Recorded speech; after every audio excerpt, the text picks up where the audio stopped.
Talk to us today. Schedule an appointment with one of Cordell & Cordell's Indianapolis area attorneys. 101 West Ohio Street, Suite 1250, Indianapolis, Indiana, 46204. Coming up in 2 minutes from the Technology Recycler Studios, it's been a busy morning for Indianapolis police. You'll hear why. Also, why people in Hawville are upset. And where a big bowling tournament is about to happen that features teams from Indiana. Those stories and much more coming your way after Fox News Radio at the top of the hour. You are listening to 93 WIBC. WIBC HD1 Indianapolis. It's 9 o'clock. Federal workers are told again to send an email.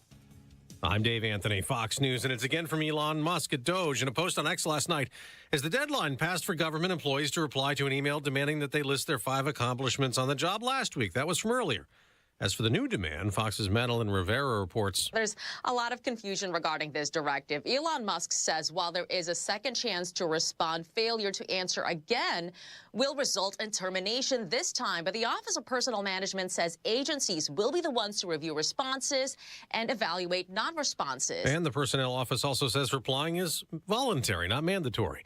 Days after the Senate approved a budget resolution, the House is readying a bigger blueprint. The bill includes over $300 billion in border and national security, as well as $4.5 trillion in tax cuts and $2 trillion in spending cuts. Republican Tim Burchett of Tennessee says he's currently a no because he doesn't think the bill does enough to curb spending. All that money is going to be, we're going to send it right over to the Pentagon. The war pimps are just locked out, they're licking their chops. Republicans can only afford to lose a few votes because of their slim House majority. Fox's Ryan Schmelz at the Capitol, and he mentioned the border. Illegal crossings are way down. The head of Homeland Security, Kristi Noem, says we just had the least migrants stopped in a day in 15 years. Meanwhile, Defense Secretary Pete Hegseth goes to Guantanamo today, and Fox's Griff Jenkins reports. 17 high-threat illegal aliens are currently being held there. Now, DHS not outlining what crimes the 17 committed, which make them high threat, but we know that interior ICE arrests are up over 130%, and arrests have included matches to the terror watch list, convicted murderers, child rapists, and known members of gangs. But in the Los Angeles area, some activists are warning immigrants about raids, even putting up posters of federal agents showing their pictures and putting out their personal info. America's listening to Fox News. 93 WIBC on the go. Shots get fired and a life ends. Partly cloudy and 41 degrees in downtown Indy. I'm John Herrick. Here's what's trending at 9:02. Indianapolis police shot and killed a man early this morning on the city's Near East Side. Around 2:30 a.m. in the 1600 block of East Washington Street, officers were called to a business on the report of a woman who was injured and assaulted. IMPD Chief Chris Bailey says officers were taking the woman away when one of the officers here on the parking lot of the business observed a man who he believed had an active warrant for his arrest. The officer attempted to speak to that suspect. The suspect said, "I don't have to talk to you." The man then ran from police, and at some point an officer fired his gun. He was taken to a hospital where he died. The investigation into this has only just begun. There's been vandalism in Hawville. Harrison Silcox reports. It's not just businesses that are being impacted, says longtime resident Tedrick Hardy. Not only businesses that have been vandalized, but you have homes that have been vandalized. You have parks that have been vandalized. I know our community Kroger's on West Michigan Street has been vandalized, and now they're attacking the churches. Hardy is hoping law enforcement or city officials can step in and help put an end to the vandalism that is hurting the community. Harrison Silcox, 93 WIBC Mobile News. New Direction Church in Indianapolis says they're bringing together community leaders, faith leaders, business owners, and residents for a community town hall that is focused on fostering dialogue and actionable solutions for challenges. That event is scheduled for tomorrow from 7 to 8:30 p.m. A pothole caused a semi to overturn and block traffic on I-70 westbound in Henry County Monday night. No one was hurt, but the accident also involved 2 other semis. Teams from Floyd, Clark, Delaware, Hancock, Lake, and Porter counties travel this week to Baton Rouge, Louisiana for the 33rd Annual Special Olympics National Unified Bowling Championships. Opening ceremonies take place today, and the competition is Wednesday and Thursday. With traffic now at 9:04, here's Matt Bear. Crash westbound 70 Rural Street, blocking to left lane. That is causing Stop and go traffic back to Arlington Avenue. Also looking at inbound 69 slow from 96th Street down to 82nd. Northbound 465 on the northwest side slow. Roll 86th Street up to 865. Traffic sponsored by Straight Talk Wireless. This tax season is free phone season with Straight Talk. Get real unlimited data on a reliable 5G network. Straight Talk available at Walmart or straighttalk.com. I'm Matt Bear with traffic on the 5s. Follow us at WIBC Traffic. Someone had a birthday. Yep, 50. Can't believe it. 50 years of wisdom. Great segue. We have health news, a CDC update. Pneumococcal vaccination is now recommended for adults 50 or older. Says here, we're over 6 times more likely to be hospitalized with pneumococcal pneumonia than adults under 50. I don't love those odds. Same. Look what I found. Pfizer's Prevnar 20 is proven to help protect adults against pneumococcal pneumonia and invasive pneumococcal disease in just 1 dose. And millions have already gotten it. Continued approval may depend on a supportive study. Don't get Prevnar 20 if you have a severe allergy to its ingredients. A weakened immune system may lower your response. Common side effects include injection site pain and swelling, fatigue, headache, muscle, and joint pain. For full prescribing information, please call 1-855-213-2138. Visit Prevnar20.com or talk to your doctor or pharmacist. I'm on Prevnar20.com now, scheduling my appointment. Good idea.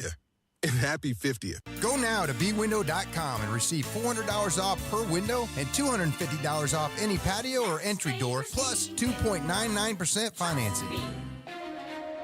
The forecast from the American Standard Heating Weather Center. Lots of sunshine for the day today. It is going to be a beautiful afternoon with highs right around 57. Not going to be as breezy. Clouds do return later tonight with lows near 35. I'm Wish TV Storm Track 8 meteorologist Tara Hastings for 93 WIBC. And I'm John Herrick on the level, on the go, and on WIBC.com. 9:06, time for Kendall and Casey. You're listening to Rob Kendall. When we talk about sending money somewhere, we're talking about printing the money because we have no money. And Casey Daniels. My government would never lie to me, would they? On 93 WIBC. Good morning. It is Tuesday, February 25th, 6 minutes after 9. It's Kendall and Casey on 93 WIBC. Did you see what your governor is doing, Rob Kendall? Yeah, I sent it to you. Yeah. He's holding a press conference. He's recapping first half of the session. So that is at 9:15. So we will be on the air as that's taking place. But after its completion, we will attempt to get you the wherefores and whatnots. I saw Abdul was heading over there, and look, it's going to be an interesting. It's going to be interesting what he has to say, because clearly there are some things he's very proud of. Certainly some of these executive orders, things relating to immigration, things of that nature, that stripping out 5% from each agency of government, trying to streamline the government. Though I think he's going to tout those things. They've had some accomplishments in the sense of universal school choices in the budget. They got that.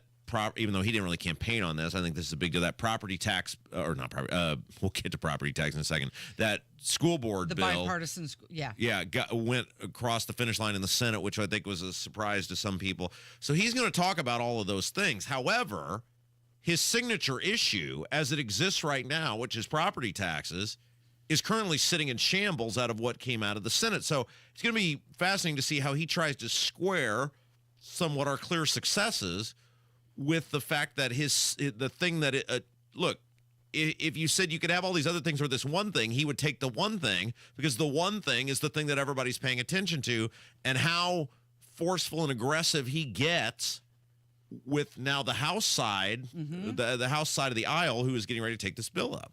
By all accounts, it sounds like, he's been saying that he'll veto it or he'll call a special session. So it's not like he's just going to move on from it. No, he can't. And focus on other things.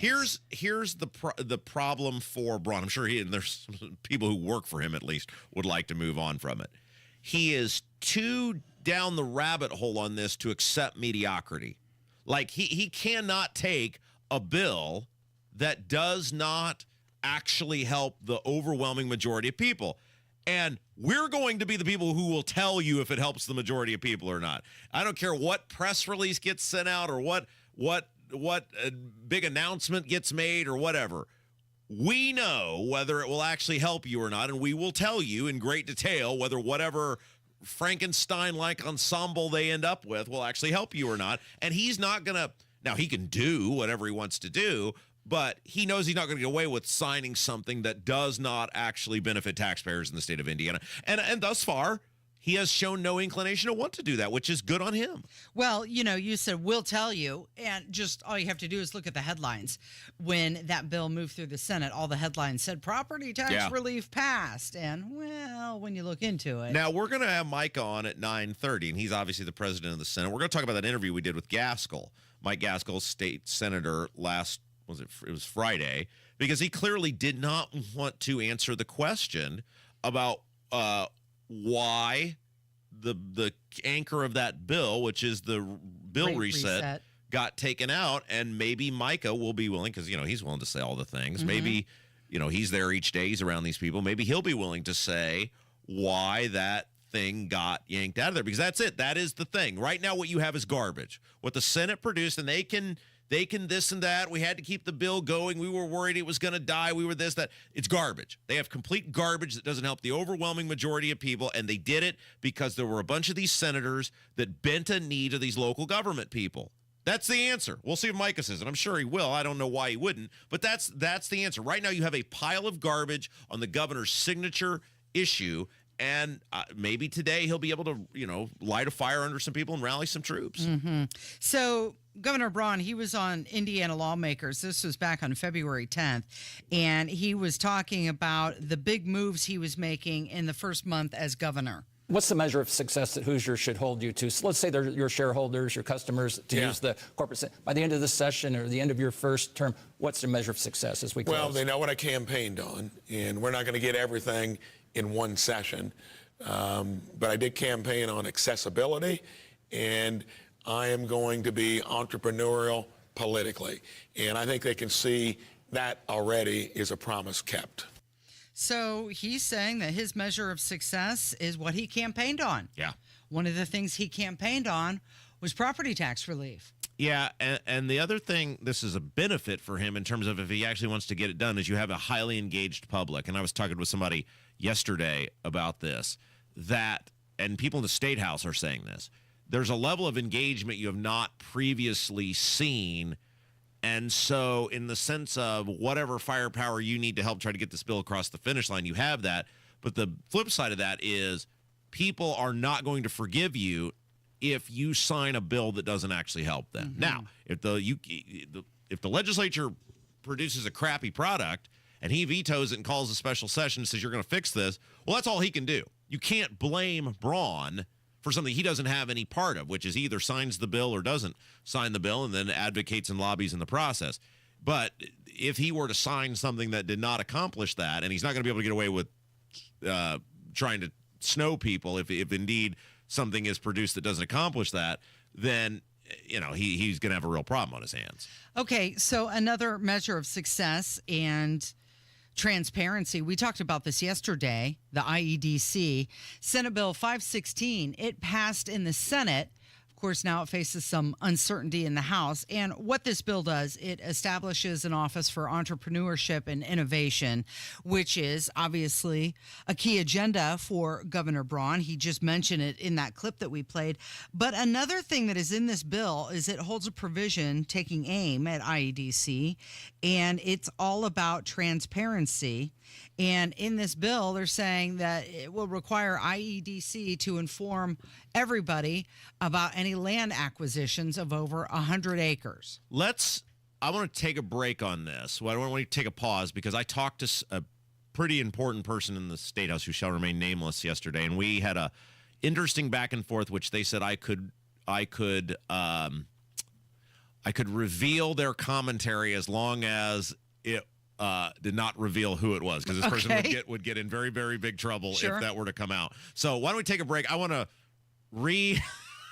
go over this thing they sent me just to make sure there's no identifier in there, because LEAP is a disaster. Everyone in the State House knows it's a disaster. People who are seeing data on LEAP know it's a disaster, which means all the people down the street from us know it's a disaster. And I want to read you commentary from an unnamed, very respected person inside the State House / Government Center on what the data that people who are in the know are seeing on LEAP.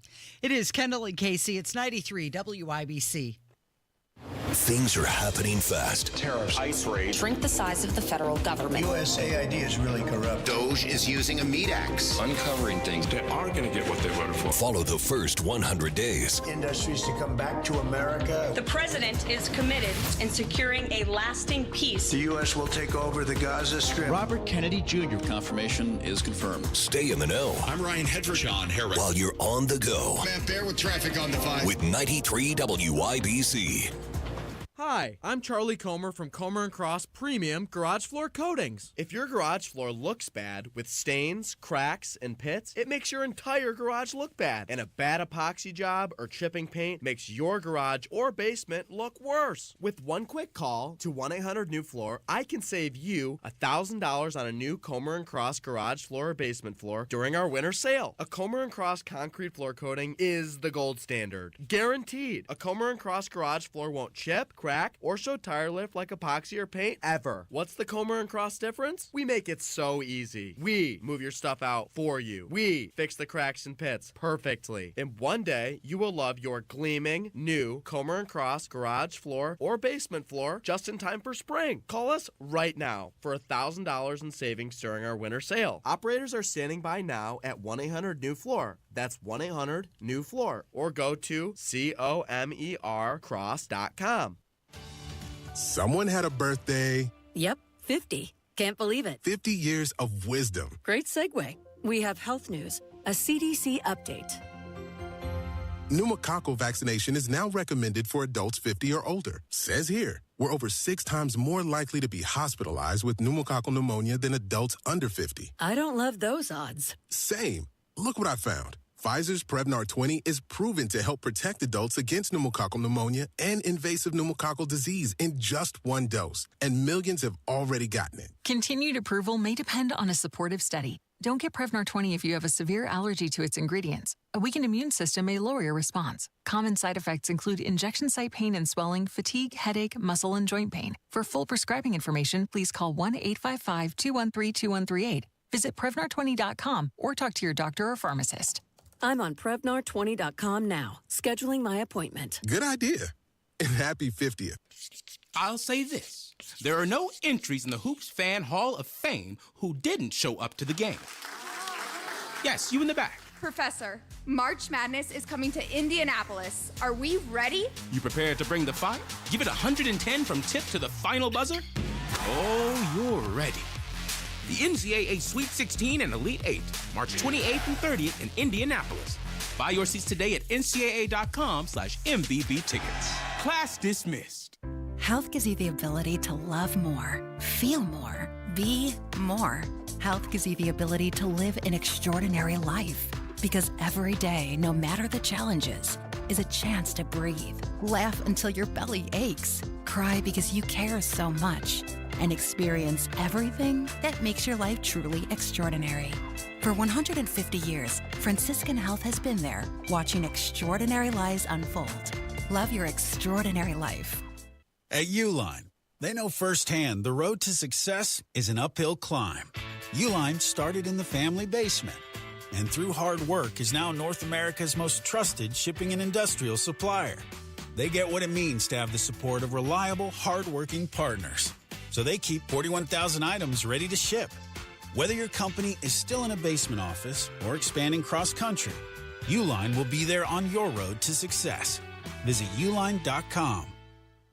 Build your cybersecurity skills and prep for thousands of open positions employers are desperate to fill. Attend classes live online or on campus. Go to mycomputercareer.edu and take the free career evaluation today. Financial aid is available to those who qualify.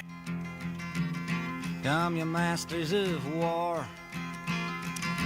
So, the LEAP district is a dumpster fire.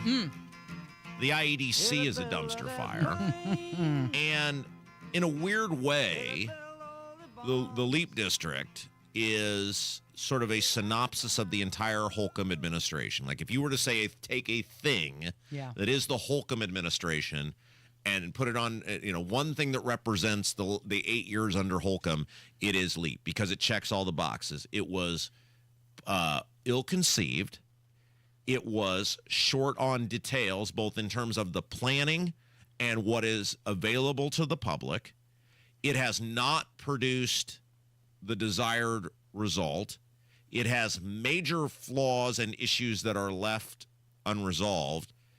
And at the end, sort of the most revealing thing about LEAP is that the government took money from you, a middle-class regular person, and gave it to help facilitate more record profits for some of the most powerful mega corporations in the world. That is the Holcomb administration, taking from you and giving and trying to entice and bring about bright, shiny objects on his buddies. It's crony capitalism. That is the Holcomb administration. You got poorer, society didn't get any better, and a select group of people got richer, right? Yeah. That is the Holcomb administration. So there's so much focus on LEAP now about this water, and that was one part that was a complete. I mean, think about that. They planned this mega development, and they don't have a plan for the water. That is so lazy. It is beyond insultingly lazy. It is malfeasance and malpractice. Yeah, it's almost like, oh, well, we'll figure that out later. Well, we talked yesterday how that investigation was identifying $985 million has been spent just in that LEAP-related public spending, most of it for land. Well, and this is should be the mega concern for many people about LEAP, which is they're gobbling up land. Mm-hmm. You have taken land that was feeding a nation in Boone County, feeding the state, feeding Hoosiers, feeding a nation, productive, beautiful cornfields. They overpaid for it. So this is, right, like the government was, in addition to strong-arming these people, we've had some of these farmers on our show before, where it was like, well, you can sell or you can fight us and you'll lose eventually and you'll waste a bunch of money. So why don't you just go ahead and sell and we'll pay you a premium for this land. So your tax money, a regular person, is going to overpay for farmland that is now going off the tax rolls, and you don't know exactly what it's going to be used for because they don't really know either. And I think in some weird way, they just believed, well, once Lily's out there, because it all centered around Lily, everybody's just going to flood in there. And it hasn't happened because from a nuts and bolts perspective, Holcomb and the people around him were incredibly lazy people who did not give a damn about details. To compare and contrast that to like Mitch Daniels, where everything was details first. Before I move forward, I want to know the details. I want to be able to sell this thing and know every part of this operation is going to work. They knew nothing. It just shows you how reactionary the entire Holcomb administration was.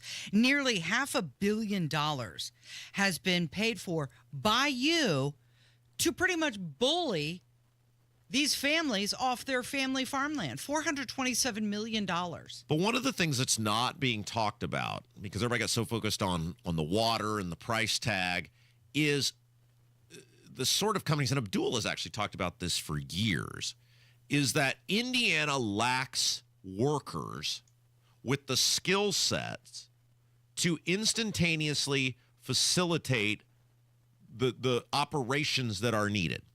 And so one of the things when these companies are looking at where to come and how and why, they look for a workforce.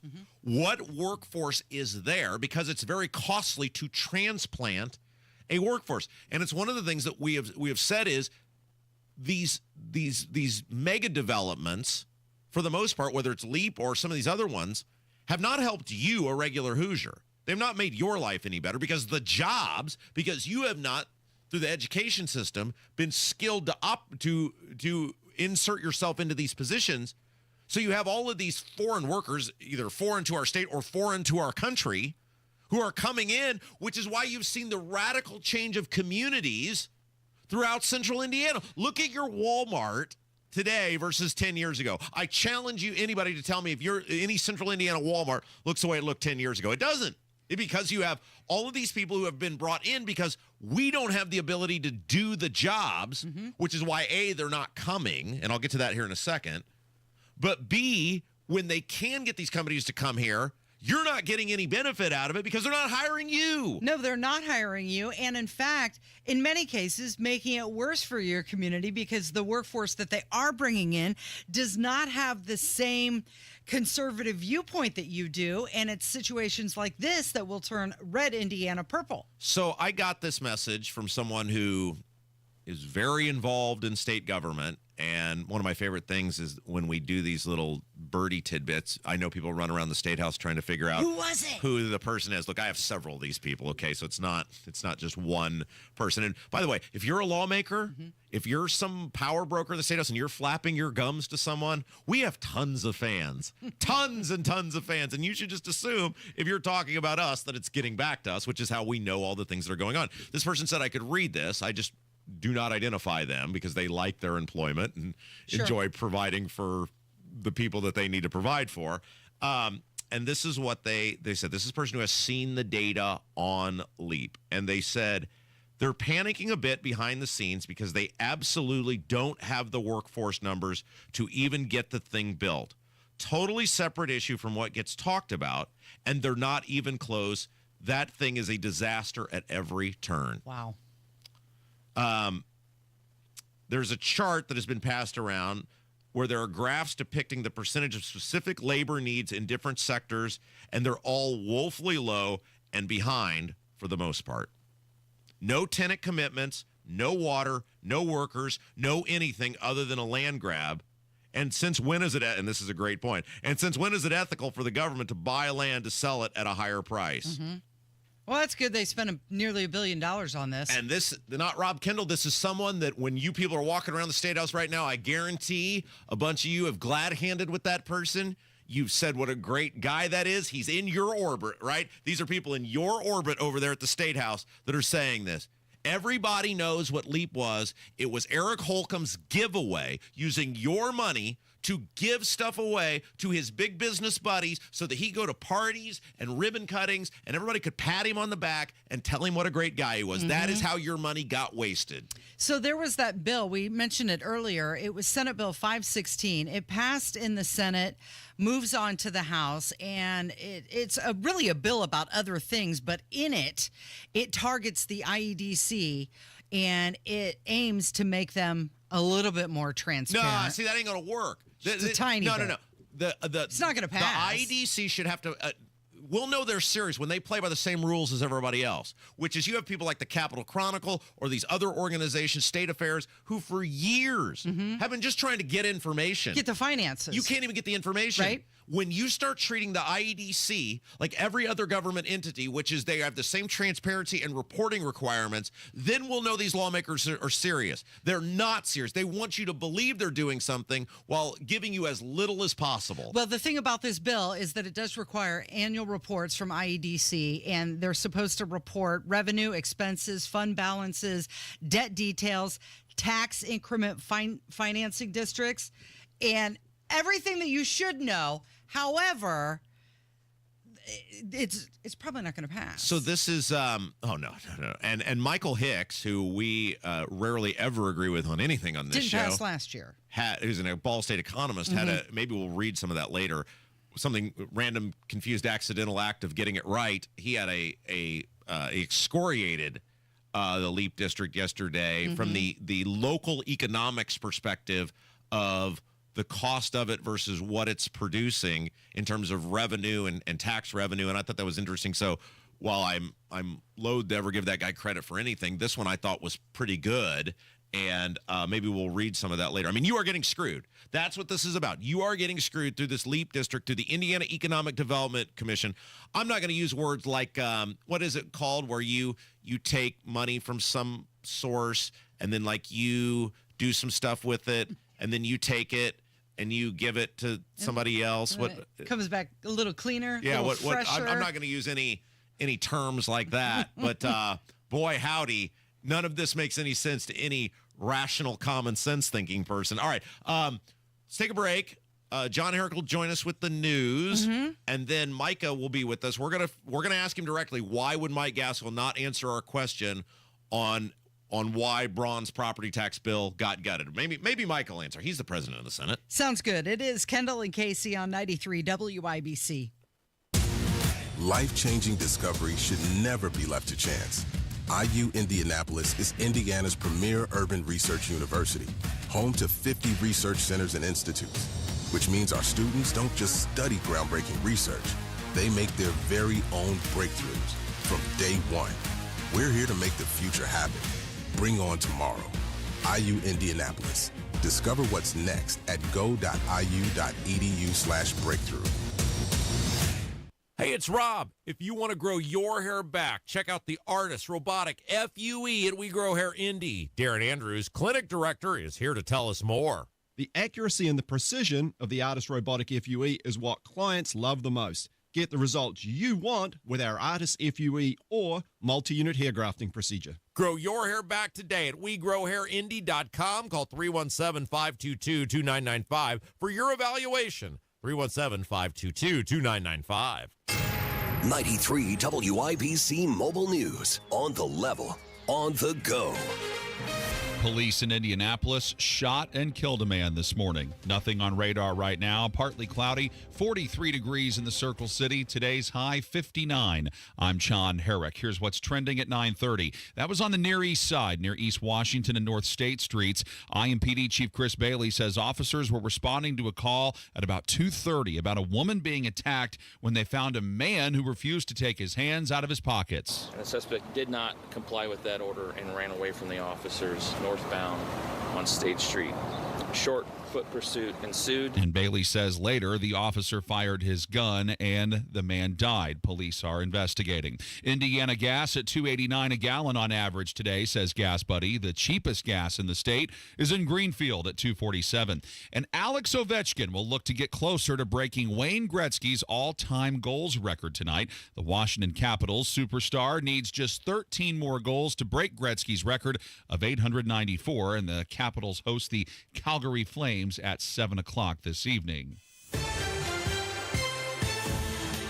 And your live market update on 93 WIBC, brought to you by Absolute Wealth Management, LLC. So far, the Dow is up 76 points at 43,611. The S&P 500 has lost about a half a point to 6,000. And the NASDAQ has down 19 points so far at 21,401. I'm John Herrick, on the level, on the go, and on WIBC.com.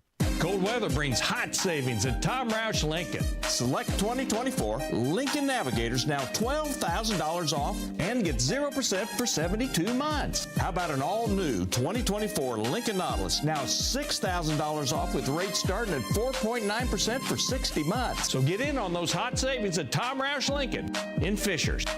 Lincoln Navigator MSRP 104,825. Lincoln Nautilus MSRP 61,695. Offers good through February 28, 2025. Subject to credit approval. See dealer for complete offer details.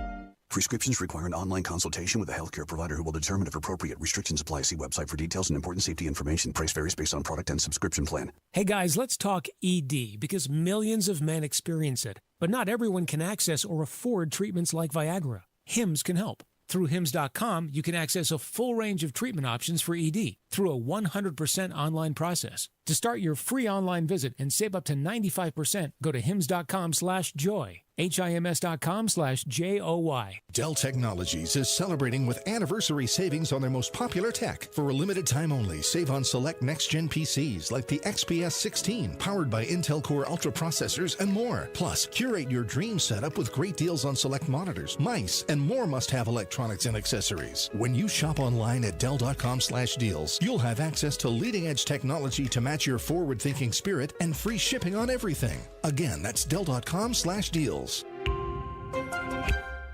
If we are truly the racing capital of the world, we want our audience to be more reflective of the world around us. And Radio 1 has been a great partner in helping us do that.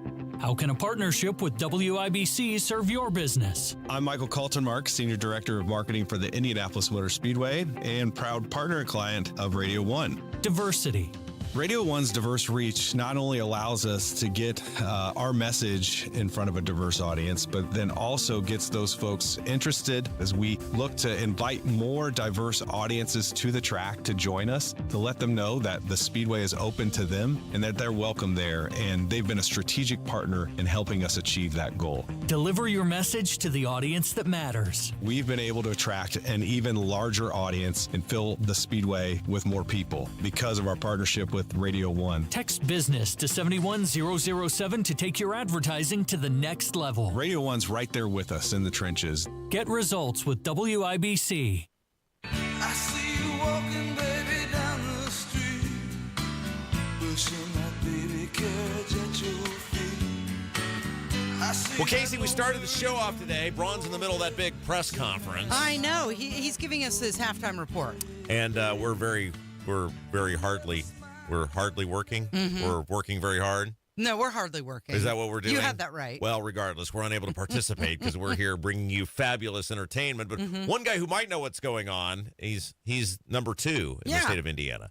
He's not a number 2. He is number 2. That's right. His name is Micah Beckwith. He's the lieutenant governor. Beckwith, hello. Hello. How are you guys?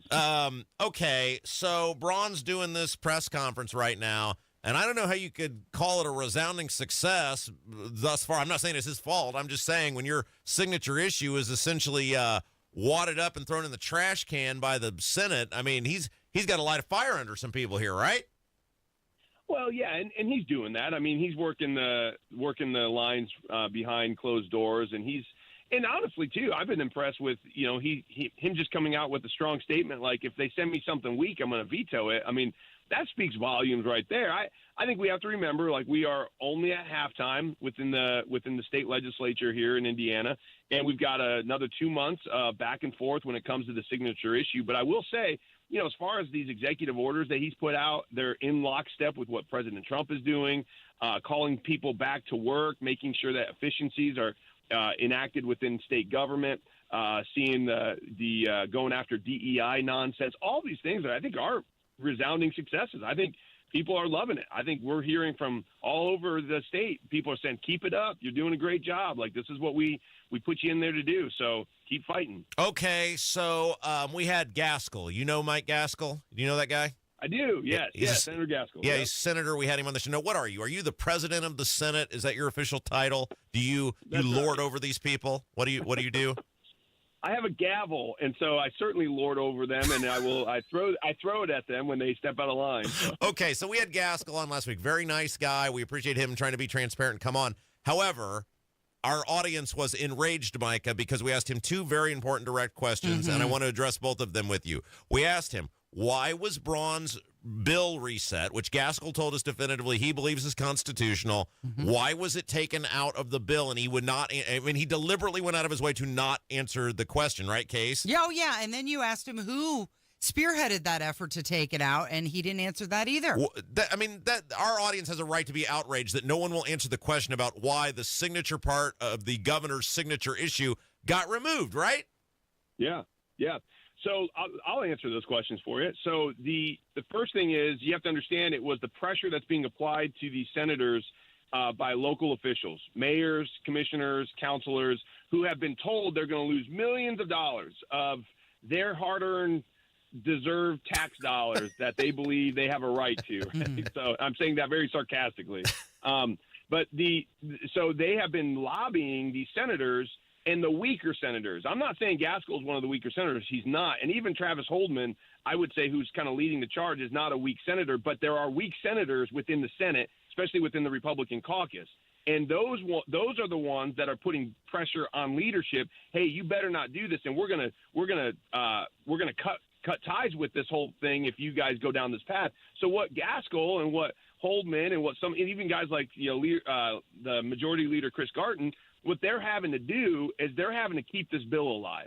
The reason they took it out is because had they not taken that out, the bill would have died because of the moderate rhino senators who were willing to kill it on behalf of their local mayor or their councilman who is, padding their pockets when they go back home. And so in order to keep the bill alive, the Gaskells of the Senate said, man, we can't let it die. We've got to get it to the House so it can live to fight another day. That's exactly why that happened. So why didn't he say that?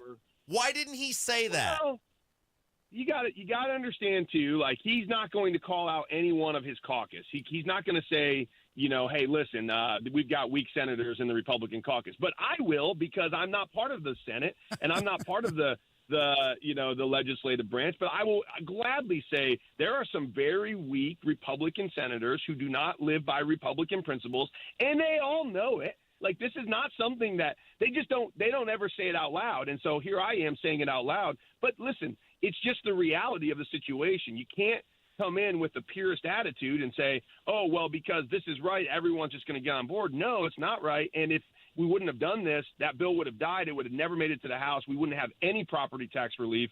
And so now we've got a whole nother 2 months to be able to fight this battle and to put pressure on the House.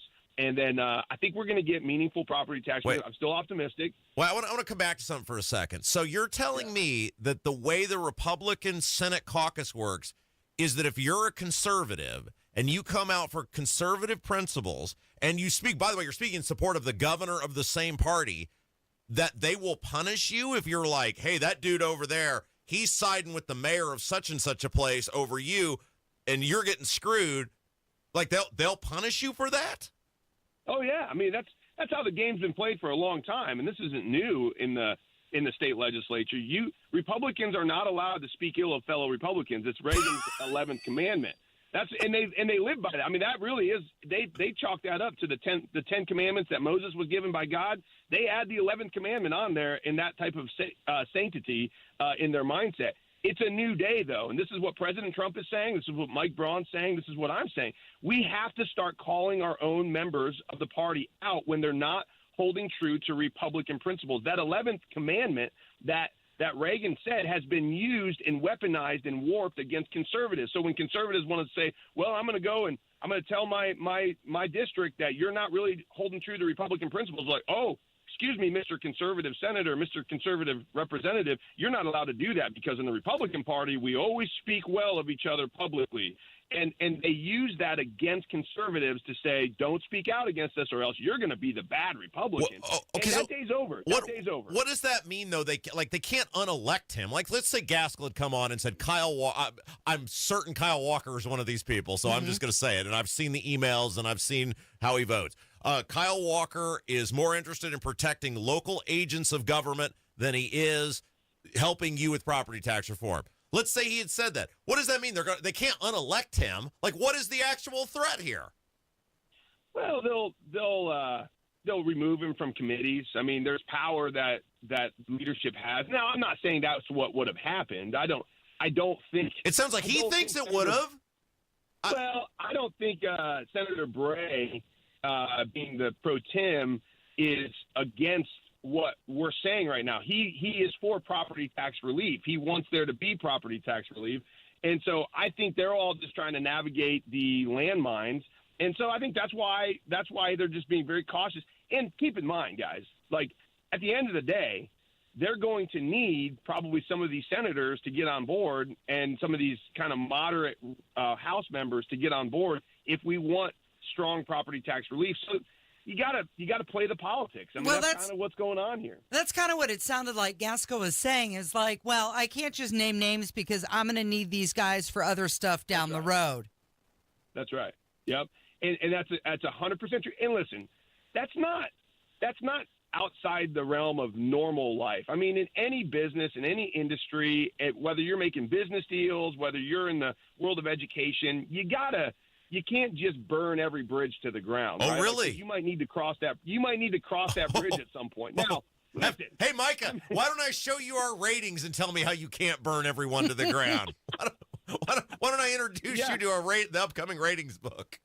I get it. And that's what I love about you guys is you're willing to say the things out loud that everybody's thinking, and we need people like that. But at the same time, Senator Gaskell's in a different position. He's got to actually get something through the Senate, and so I think he's certainly one of the good guys. He's on our side on this issue. I've talked to him, and he gets it. He wants to see this property tax reform be meaningful and be powerful. But he's also thinking, okay, I've got to if we got to keep this alive, I've got to play some of those hard cards and be politically minded in this battle. And again, I don't like that it's this way, but listen, that's how it works. And so conservatives have to know that, and we've got to do a better job of understanding this and not just shooting our own guys, like going after Mike Gaskell.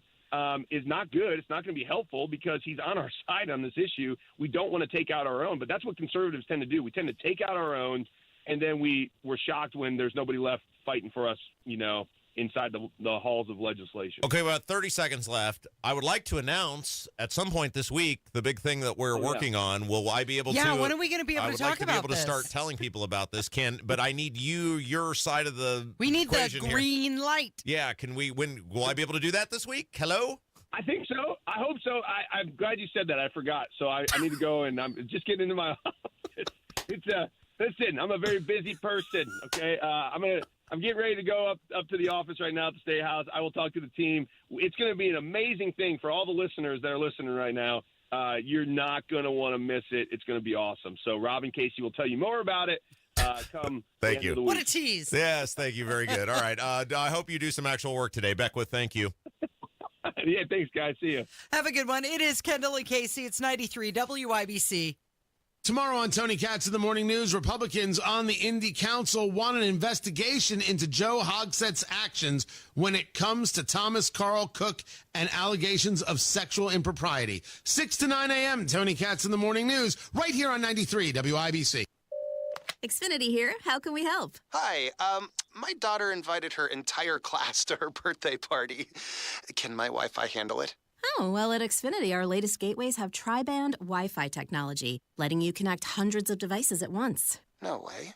So if all the kids are watching stuff on their phones, while their parents are sharing videos online. Yep, go ahead and watch videos. They can all do their thing and party their way. No problem. Oh, we are going to need a bigger cake. Now through March 23rd, get Xfinity Gig Internet for $25 a month for 12 months with a 2-year contract when you add an unlimited mobile line. Plus, get free Wi-Fi equipment included for 2 years. Switch today and join the network that delivers gig speed to the most homes. Xfinity. Bring on the good stuff. Restrictions apply. Requires paperless plan auto-pay start bank account. Taxes and fees extra. $40 internet discount applied to mobile bill. After 12 months, internet rate increases to $65. After 24 months, regular rates apply to internet service and Wi-Fi equipment. Xfinity Mobile requires Xfinity Internet. Reduced mobile speeds after use of monthly data included with your data option. Data thresholds and actual internet speeds vary. Someone had a birthday. Yep, 50. Can't believe it. 50 years of wisdom. Great segue. We have health news, a CDC update. Pneumococcal vaccination is now recommended for adults 50 or older. Says here, we're over 6 times more likely to be hospitalized with pneumococcal pneumonia than adults under 50. I don't love those odds. Same. Look what I found. Pfizer's Prevnar 20 is proven to help protect adults against pneumococcal pneumonia and invasive pneumococcal disease in just 1 dose, and millions have already gotten it. Continued approval may depend on a supportive study. Don't get Prevnar 20 if you have a severe allergy to its ingredients. A weakened immune system may lower your response. Common side effects include injection site pain and swelling, fatigue, headache, muscle, and joint pain. For full prescribing information, please call 1-855-213-2138. Visit Prevnar20.com or talk to your doctor or pharmacist. I'm on Prevnar20.com now, scheduling my appointment. Good idea. And happy 50th. Pat Sullivan here with Michaela of Michaelis. If you have water damage, why should you call Michaelis? Michaelis is a local family-owned Indianapolis company with 39 years experience. On call 24/7, 365. We are IICRC certified and will restore your space to pre-loss condition or better. And we work through the entire insurance process on your behalf to make it easy. Water, storms, fire, and mold. Life happens. Michaelis happens to help you through it. Text or call 844-FIX-INDY. Garage door problems? Call today for service today. Garage Doors of Indianapolis services all makes of garage doors 24 hours a day, 7 days a week. Call today for service today. 875-4577. Call today for service today. Get it fixed right now. Call Garage Doors of Indianapolis at 875-4577 or visit doorstoday.com. In the morning, call 875-4577. Service today. Nobody cares for you like family. Family Heating and Air.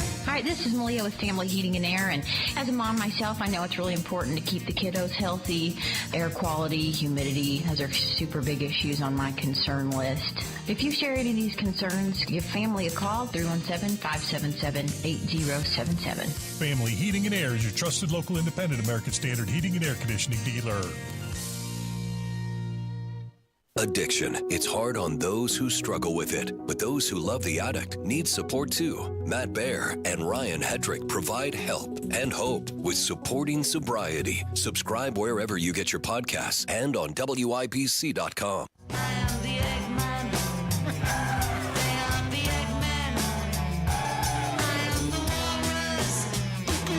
Can we talk about eggs again? So, yesterday... By the way, this is the greatest rock group of all time. The Beatles? Yeah, I just like to point that out. You're being sarcastic. These are the people that, for about a 6-year period, encapsulated the country in some sort of mass hypnosis of some sort. That. Right. I am the Eggman. I am the Eggman. Yes. They are known for their innovation. Goo goo gajoob. Yes. Go. I'm sorry. Well, I just wanted to point that out. Go ahead. Well, yesterday we talked about the bird flu just a little bit, how it's spreading across Indiana. And since the start of the year, over 10 farms have been infected or affected with the virus. It's impacted more than 6 million birds.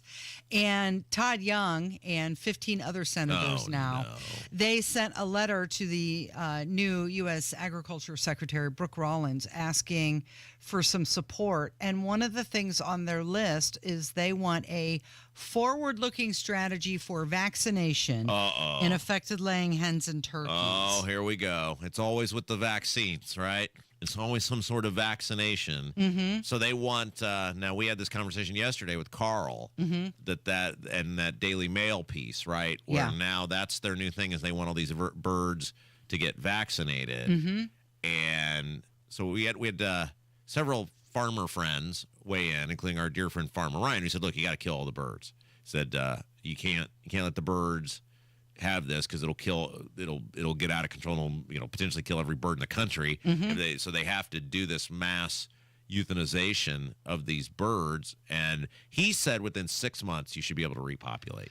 Right. So I've heard on the other side, there are some farmers who are saying we don't have to kill all the birds. The ones that are sick, let's just give them this vaccine, which I thought was a preventative measure, but that would stop everybody from killing the birds, and you'd have the bird population fine, and then they can go ahead and lay the eggs. You ever notice these guys in the government, they're always sending letters. They're demanding this, they're demanding that, they're asserting this, they're asserting that. They never actually really do anything. They're always just sending letters demanding that somebody else do something. I mean, it really is the perfect job for these people. They just send letters demanding other people do things. I put a copy of the letter at WIBC.com, and it starts out with, Dear Madam Secretary, congratulations on your confirmation as Secretary of Agriculture. This is the letter Spendenberg wrote, or somebody wrote for him. Do we even know if Spendenberg can write? Right, did he write it? Unless many pressing concerns await you. Oh. But here's what I want. Yes. And then he goes in to talk about how he wants a vaccination for the birds. Yeah. Right? So Governor Braun, he said that state agencies are working with the farmers to control this, and they're tracking this as it affects other wildlife. Now the CDC says that this is low public health risk. Don't worry, there's been no human cases. Well, Carl said that the humans basically Indiana can't get the bird flu from the birds. You can eat an egg that a bird with bird flu has hatched. Is that what you call it? Laid. Sure. Hatched is when it becomes a bird. When it becomes a bird. Right. Laid. Yeah, when it's laid. Carl said, and Carl, doesn't he have some sort of medical degree? There's no reason to ever doubt Carl. He thinks he does anyway. That the consumption of the egg from a bird with bird flu is of basically no risk to the average human. So Indiana ranks first in U.S. duck production. And third, duck production. What do you mean? What does that mean, duck production? Ducks. Are there duck farms? Yes. What? In fact, there was one in Elkhart that was affected by the bird flu. Wait, there's actual farms where people raise ducks? Yes. I didn't even know that was a thing. I just thought ducks found each other. There's a like on commercial duck farm in Elkhart County. Apartment ponds and city streets. I thought that was they just found each other. We are third in egg production and fourth in turkey production. So it brings in about $18.3 billion for the great state of Indiana. Wait, we are at the epicenter of this right now. And I just keep thinking, like, I'm seeing signs at the grocery store, we don't have any eggs. Just wait until this starts to spread out across the country. Do ducks, they lay eggs? Is that you can eat a duck egg? Yeah. Really? Yeah. No kidding. No kidding. So there are farms where they breed ducks? Mm-hmm. There's a commercial duck farm in Elkhart County. And they lay duck eggs that people eat. Why don't I see those at the store? Where are those? Where do I get the duck eggs? Like if I go to Walmart right now, I don't think there's a crate of duck eggs that I can buy. Where are those purchased You probably at? have to go to a specialty store, right? Yeah, apparently they have a longer shelf life, too. Duck eggs? Yeah. So many egg questions. So I could have scrambled duck eggs? Sure, why not? We have to do this. Find Kevin. a duck egg? Kevin, well, you can't right now. I'm going to search for some You can't duck get eggs. duck eggs either? No, it's what I'm talking about. There's no eggs. So the ducks have the bird flu too? Yes. So it's not just chicken chicken flu, right? It's the ducks. It's all the animals. Avian flu. It's affecting all the Avian birds, flu. the turkeys as Yeah. well. Huh. Yeah. But one thing. Wait, and the turkeys? Yeah. Yeah. They're all going down. There will be no birds left. Now, okay, so here's the question. It does not appear to me that the price of like buying a chicken at the store although it's been a few weeks, I guess, since I bought. Are you pricing chickens? Well, are you talking about like a chicken breast? Like a chicken breast. Or like a real live chicken? No. I didn't know if you were. Why would I buy a chicken, I don't know. I Casey? thought maybe you were going to do cage free. You start raising your own. Yeah, that's me. You had the Save a Tree people out in Farmer your yard. Rob, right. So yes, maybe I you had were doing something in the backyard. Yeah, why did I there. have the Save a Tree people out there? Because I don't want to do it myself. My point true. is, I don't even know. I had not seen a noticeable increase in the price of chicken, but maybe it's Of delayed. chicken. That could This be. song is so stupid. Who listened to this and was like, "This is awesome"? Just let it go. Just let's listen to that going into the break. It's Kendall and Casey. It's 93 WIBC.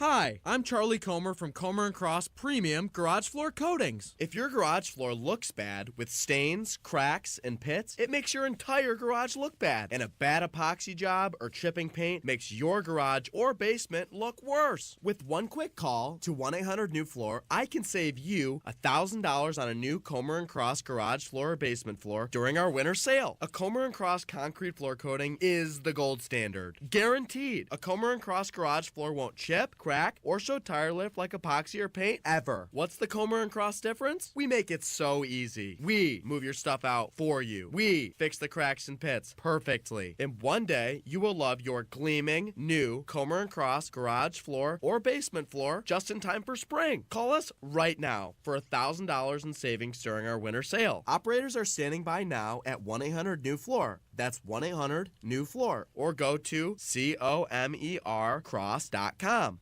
Hi, this is Denny Smith for Zero Res, and the flash sale is on. 3 rooms of carpet cleaning starting at $109. When was the last time you gave your carpet some love? Listen, they're the largest air filter in your home, and unless those carpets are cleaned on a regular basis, the stuff that's in the fibers can be downright scary. There's a good chance you're breathing unhealthy level of germs, dirt, dander, and bacteria that just keep recirculating again and again. Well, the Zero Res February flash sale special of 3 rooms of carpet cleaning starting at $109. Pick up the phone or go online and book your carpets today. And with their Gotta Love It guarantee, they're going to make sure your investment with them is a great experience. The Zero Res service is easy to line up. Just go online at zeroresindy.com to do the scheduling at your convenience. Mention WIBC, get 3 rooms of carpet cleaning starting at $109. $109. It's the Zero Res Flash Sale. Call 317-388-5141. Online at zeroresindy.com. Hey guys, let's talk ED because millions of men experience it, but not everyone can access or afford treatments like Viagra. Well, HIMS can help. Through HIMS.com, you can get a full range of treatment options for ED, including daily or as-needed meds through a 100% online process. It all starts with an online intake form. Get started at HIMS.com/joy, and from there, a medical provider licensed in your state will determine if ED treatment is right for you. If prescribed, your medication is shipped to you for free. Find the ED treatment that fits your needs with options up to 95% less than the brand names. Millions of men experience ED, but HIMS can help. To start your free online visit and save up to 95%, go to HIMS.com/joy. That's HIMS.com/joy for your free online visit. HIMS.com/JOY. Prescriptions require an online consultation with a healthcare provider who will determine if appropriate. Restrictions apply. See website for details and important safety information. Price varies based on product and subscription plan. If this is the year to build your custom dream home, Joiner Homes is ready to help make your dream come true. They offer the flexibility to build on your own lot, allowing you to build a home in the place you've always envisioned. A dedicated in-house team of experts will guide you through every step, offering unmatched personalization and flexibility. Joiner Homes provides clear and upfront pricing and floor plans to inspire you. There's no time like the present to get in touch with Joiner Homes to talk about your vision and learn more about their building process. Visit joinerhomes.com. Coming up in 2 minutes from the Technology Recycler Studios, Indiana Governor Mike Braun spoke this morning. You'll hear what he's saying about his future priorities. A confrontation between Indianapolis police and another man this morning. You'll hear how that confrontation ended and what a judge ruled regarding a former Greenwood police officer. Those stories and more after Fox News on 93 WIBC. WIBC HD1 Indianapolis. It's 10 o'clock. DOGE now claims it saved American taxpayers $65 billion. I'm Dave Anthony, Fox News. We're finding tremendous waste, fraud, and abuse at levels that nobody thought possible. President Trump credits Elon Musk, who Democrats say is out of control, acting illegally, trying to block the Department of Government Efficiency in lawsuits. And Musk's involved in a simmering controversy with federal employees. After his initial weekend demand, they reply to an email detailing their accomplishments or else. The deadline passed. Many did not respond after the Office of Personnel Management told them it was voluntary, and some agencies told workers not to reply. Musk still believes in the original email. DOGE doesn't want any classified attachments, but they do want a list of 5 things from last week from everybody. And he is saying in a new post on X, subject to the discretion of the president, they, federal workers, will be given another chance. Failure to respond a second time will result in termination. Fox's Peter Ducey at the White House. The House may vote tonight on a budget blueprint for the Trump agenda. More funding for the border and military, extending the 2017 tax cuts, and cutting more than $1 trillion in spending. But if more than one Republican objects, it rejects the resolution, and there may be at least 3. Representatives Tim Burchett, Victoria Spartz, and Thomas Massey all say they're voting no because they don't think the plan reduces spending enough. And there are moderates who are worried about potential cuts to programs like Medicaid as well. Fox's Madeline Rivera. The Vatican reports Pope Francis has shown slight improvement, but remains in critical condition with pneumonia as people gather in Rome to pray for him. Hundreds who came out last night to St. Peter's Square for a rosary vigil to pray for the health of the Pope. Young people, families, cardinals, priests, and nuns clutching their rosaries and reciting their prayers and meditating on the mysteries of the Christian faith that has often brought the miracle of healing. That's Fox's Lauren Green in Rome. America's listening to Fox News. 93 WIBC Mobile News. On the level, on the go. He wants the green to grow within reason. A mostly sunny sky, a clear radar, 46 degrees on Monument Circle. I'm John Herrick. This report is brought to you by Window Nation. Here's what's trending at 10:02. Striving towards a balanced budget is what Indiana Governor Mike Braun said this morning that he has his eye on. Robust economic growth is around 3% per year. And if you're growing anything at any level of government by more than that, you're growing government at the expense of the taxpayer. He says in the last 2 years, Indiana's growth rates have been around 10%. Braun says that's too much, and that has to change if Indiana's going to have a budget that will save you money. A call for help, police arrive, and a man shot dead. Ryan Hedrick reports on what Indianapolis police are dealing with. A woman walked into a business along East Washington Street at about 2 a.m. on Tuesday, saying that she had been attacked. Minutes later, police arrived and spotted a man with the warrant, says IMPD Chief Chris Bailey. The officer attempted to speak to that suspect, suspect said, "I don't have to talk to you," and walked away from the officers with his hands in his pockets. Bailey says officers told the man to take his hands out of his pockets, but instead he took off running down North State Street. During the foot pursuit, the officer deployed his taser. At some point, an officer-involved shooting occurred. Bailey says the shooting was caught on officer's body camera, and they're still looking into this. Ryan Hedrick, 93 WIBC Mobile News. A federal judge in Indianapolis ruled in favor of the city of Greenwood in a lawsuit brought by a former officer of the Greenwood Police Department.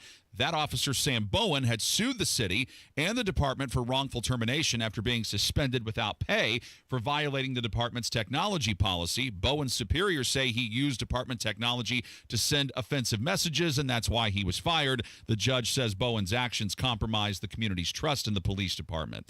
If you need to get gas today, Gas Buddy says the statewide average is $2.89 a gallon. It's $2.86 in places like Indianapolis, Carmel, Fishers, and Greenwood. Even after they beat the Purdue Boilermakers on Sunday, the Indiana Hoosier men's basketball team needs to finish the season strong if they want to make the NCAA tournament. Indiana guard Trey Galloway says practices have been competitive of late. We really competed this week and got after each other because we're not satisfied with where we're at right now, but that's what we've been doing all year, is just fighting. Galloway had 15 points and 9 assists against Purdue. Indiana faces Penn State aside Assembly Hall tomorrow night at 8:30. Pregame coverage starts at 7:30 right here on WIBC.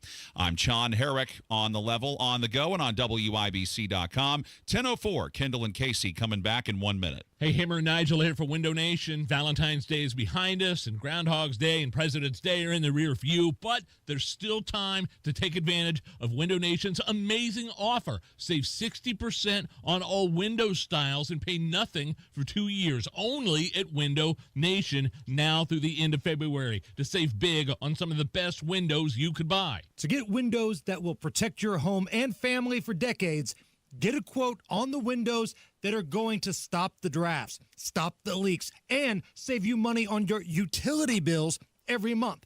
Save 60%, 60% on all window styles and pay nothing for 2 years. Hurry, this offer ends February 28th. Schedule that free in-home consultation by calling Window Nation at 866-90-NATION or visit windownation.com. 866-90-NATION, windownation.com. Tell them Hammer and Nigel sent you. You're listening to Rob Kendall. When we talk about sending money somewhere, we're talking about printing the money because we have no money. And Casey Daniels. My government would never lie to me, would they? On 93 WIBC. Good morning. It is Tuesday, February 25th, 6 minutes after 10. It's Kendall and Casey on 93 WIBC. Did you see Donald Trump welcome Emmanuel Macron to the White House yesterday? Okay, so some person I saw was slobbering all over themselves that Macron spoke such good English. Was that Donald Trump? No. Oh, I'm saying like some... Because at one point he said it's a beautiful language. Nah, Twitter commentary somewhere. Somebody Gotcha. was like, really? I don't care whether the guy speaks Japanese or Chinese or or Sudanese or whatever. I care about his policies and how does he work with the United States, and is he with us or against us? That's really all I care about. But a bunch of people were very, very impressed at how well his English was. That I guess he took all the questions in English and whatever. So he can speak English. Did you see the video of the handshakes? Apparently, every time they meet, it's a battle of like how long the handshake goes. Oh, yeah. You're going to lose that battle with Trump every time. Yeah, it was like lasting like 25 seconds, 30 seconds. Trump is a really huge human. Okay, so let me just lay this. Did you know I met Trump one time? Yes. You interviewed him. He said it was a great dream. His words, not mine. Right. He wished all interviews could be like that. Yeah, I know. He keep going that I knew what was going on and all that, all that sort of stuff. But yes, like that is the thing with Trump. If you're a normal-sized person, like Kevin and I, compared to Trump, would look like the Munchkins in the Wizard of Oz. Isn't that what they were called? Yeah. That was the Lollipop Guild. The Lollipop Guild. Isn't that what they were called? Yeah. The little Munchkin land? Yeah. Yeah, that would be us compared to Trump. I mean, he's just like a massively, not only is he a tall guy, like he's just a very wide dude. He takes up a lot of space. And so I could never see him losing a handshaking contest. What would you look like next to Barron? Because he's even taller. Yeah, but he's thin. Like Trump is a wide, by the way, Yeah. You're obsessed with this Candace Owen thing with Macron's wife, right? I'm not obsessed with it. You I are. watched it. You went like 7 days in a row. Did you? Has Gabrielle watched the I Candace thought Owens that would documentary? be something that your wife would be into, and I was curious because you had mentioned it, and so I had to ask you every day to remind you to ask her, and you did finally ask her if she was watching it, and what was the answer? She is watching it. Yes, of course. Okay. This documentary, I mean, I don't pay any attention to any of this, but this documentary, Candace Owens, who is a conservative commentator, she did some sort of documentary that she believes Macron's wife is a man, was a man, is a man. I don't know, whatever. Correct. Yeah. And she puts all this. I don't know why this is even that interesting to people. Maybe I'll let you take the floor on this, like why you've wasted time out of your very valuable existence, but you're totally into this. Well, she interviewed this reporter who spent a lot of time digging into it. I just thought it was fascinating that, it seemed like she had some information. Now, I feel like it jumped the shark a little bit because... Well, how much is there to say? Well, it did seem like that they had some evidence that showed that maybe Brigitte Macron was a man at one point and transitioned. But then it went into this whole Emmanuel Macron now married to his father, and that's when it got it got a little weird for me. Okay, so the big thing is like she has a brother or that they claimed was a brother that nobody can find. Right. Is that right? That could be located. That looks identical to what she would look like. Correct. As a man. Yeah. There's very little known about her first marriage and her life and like her childhood or upbringing or whatever. Now, what I didn't understand, and I didn't care enough to ask, and here's how it works in my house.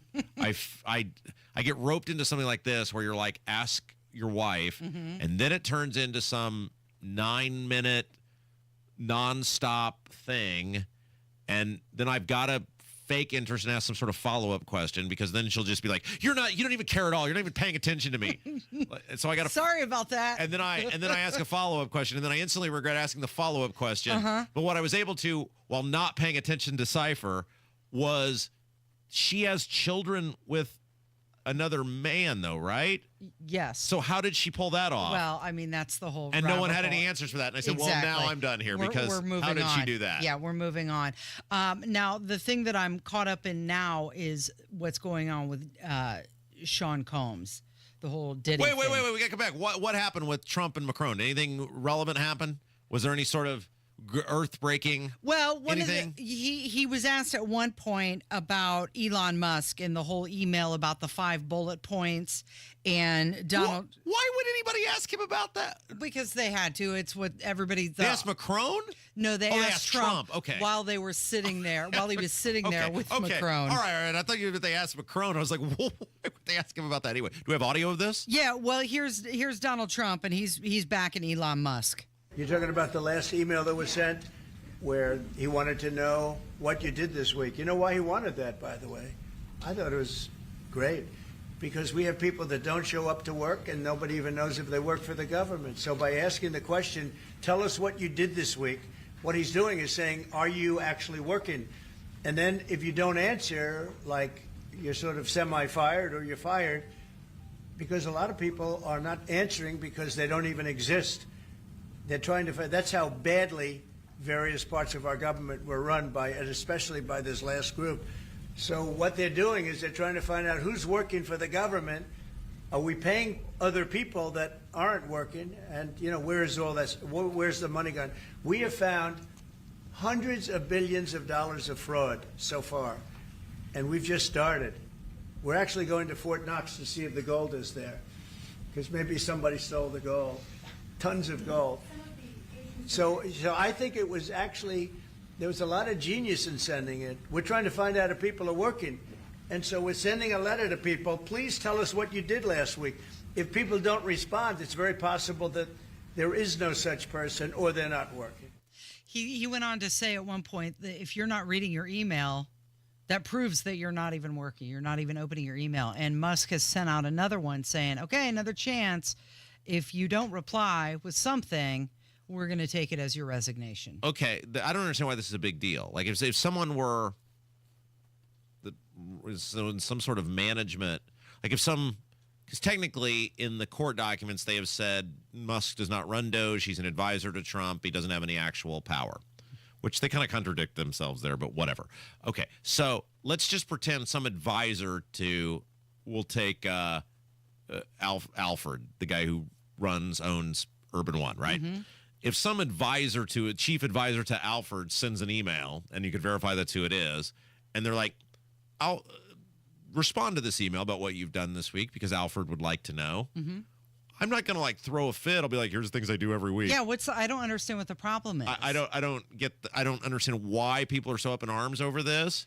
I get that there are some departments where you're talking about secret information or national security, and like Tulsi Gabbard has said, don't answer that because of what you're working on. But other departments, what's the problem? I mean, to me, it's utterly okay. I'm sorry. At least I didn't mean to derail that thing about those two guys getting together. But what's going on with Sean Combs? His lawyer quit. He said under no circumstances was he going to continue. Was there a reason? Unwinnable case?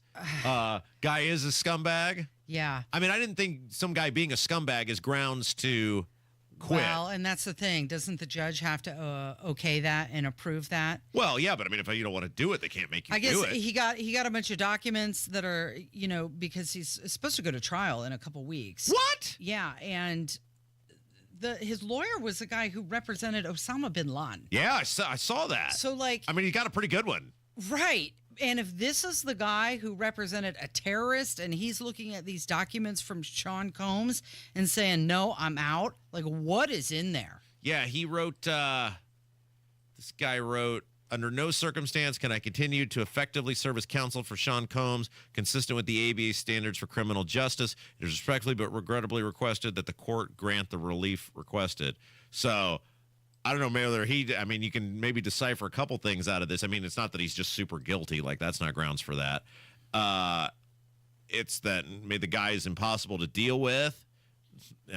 Maybe he's not participating in his own defense. I mean, I don't know, but that's not good. No, it's not good. And what he's possibly going to be charged with, the lawyer doesn't want to touch it at all, be anywhere near it. So that's another thing that's on the radar. And something else, didn't Kash Patel and Pam Bondi say that they were going to release the Epstein files? Day one. Was it day one, Kash Patel, day one? Right. What are we on, day 3? Is that where we are? And Pam Bondi said it was on her desk? Right. What's going on there? Isn't that interesting how that seems to once again be getting kind of slow rolled out. Now, they can't just not release it. I mean, they made such a big deal out of it for all those years. Hey, I had a friend who had a run-in. He's trying to do what we've said. Remember we had that county assessor on one time, Tippecanoe, who was like, appeal your assessment, fight this because it's all garbage. I have somebody who's been trying to do that for like a year now. Yeah. And I would like to update everybody on this. Talk about what they've had to go through, because apparently it's very hard to actually get an appeal for your property tax. I called the Marion County assessor, and what they told me, because we had talked about if you get it reassessed and it comes back for more than actually what they thought, do you get penalized? Do you have to pay higher taxes? Yeah. And their answer was that if we reassess, you appeal, we reassess, and we find out that actually it's worth more, we ask you to withdraw that appeal so that you don't get penalized. We got to do, I forgot. However, going forward, you could be paying more. We got to do True Crime Tuesday. We do. Next. So then we'll save this for later. Okay. Yeah. It is Kendall and Casey. It's 93 WIBC. And up next, it is True Crime Tuesday. 93 WIBC. Elon Musk, federal workers given a second chance, justifying their jobs. If they don't, they'll be fired. Another update is just minutes away. Indianapolis cop shot and killed a man. A report of a woman being assaulted. On the level. A man who had a warrant wouldn't take his hands out of his pockets. On the go. Short foot chase. An officer fired their weapon. The officer has to live with this the rest of his life. Hear the news. Warmer temperatures and rain. Most on Wednesday. Highs in the 50s. 93 WIBC Mobile News. Hey guys, it's Rob.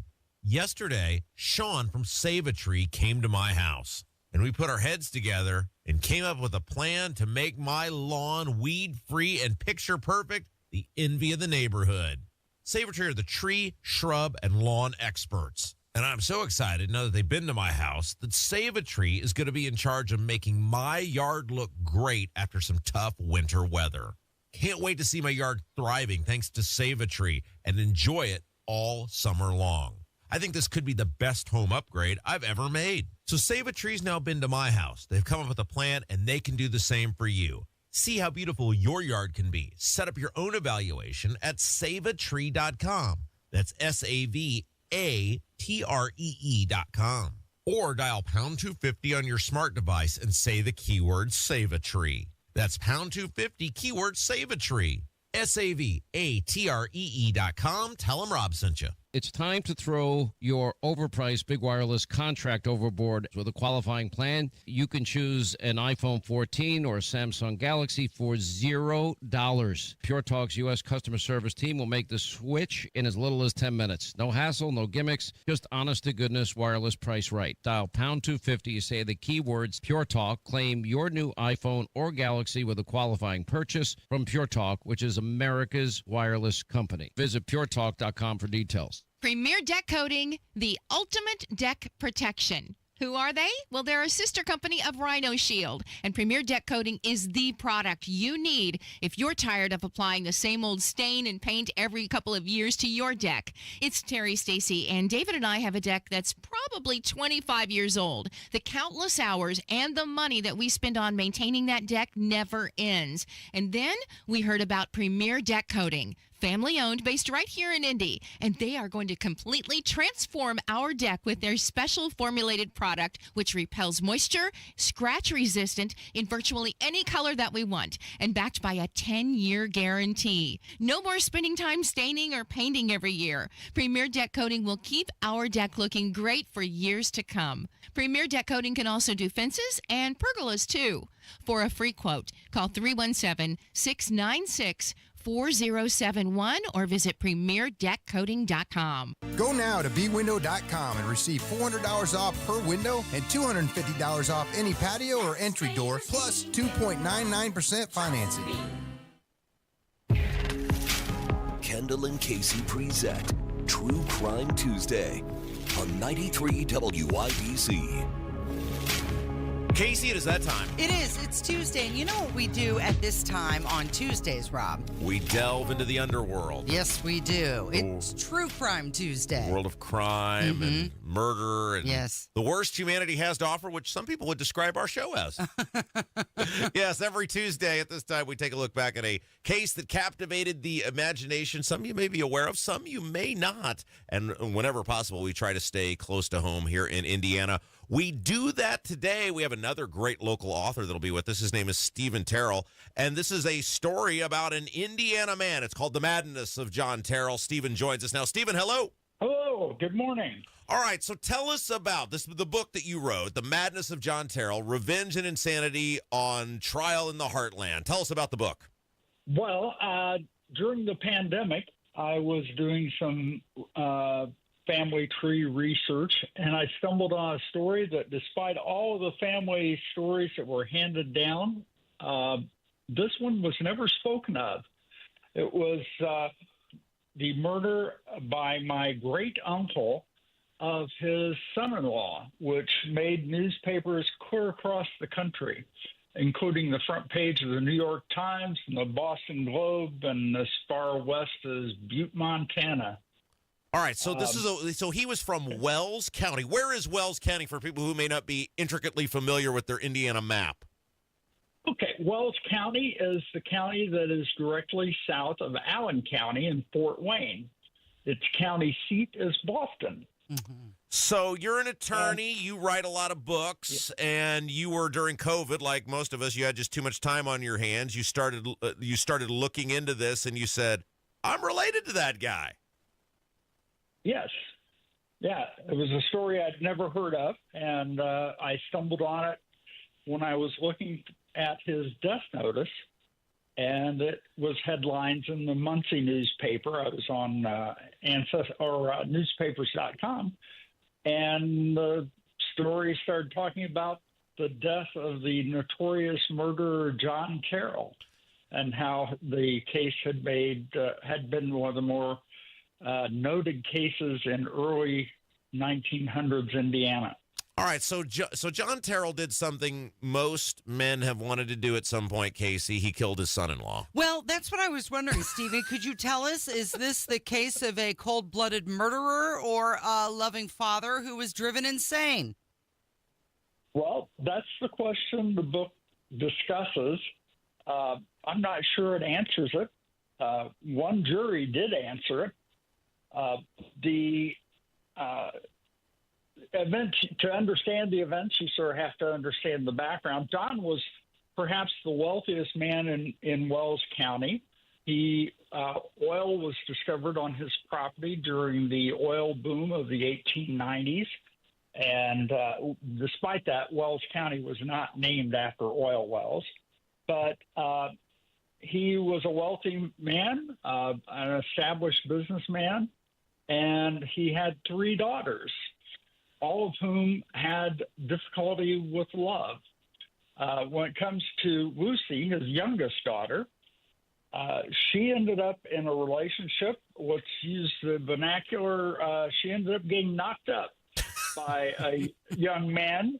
I refer to him as the cat of the county. He was, his name was Melvin Wolfe.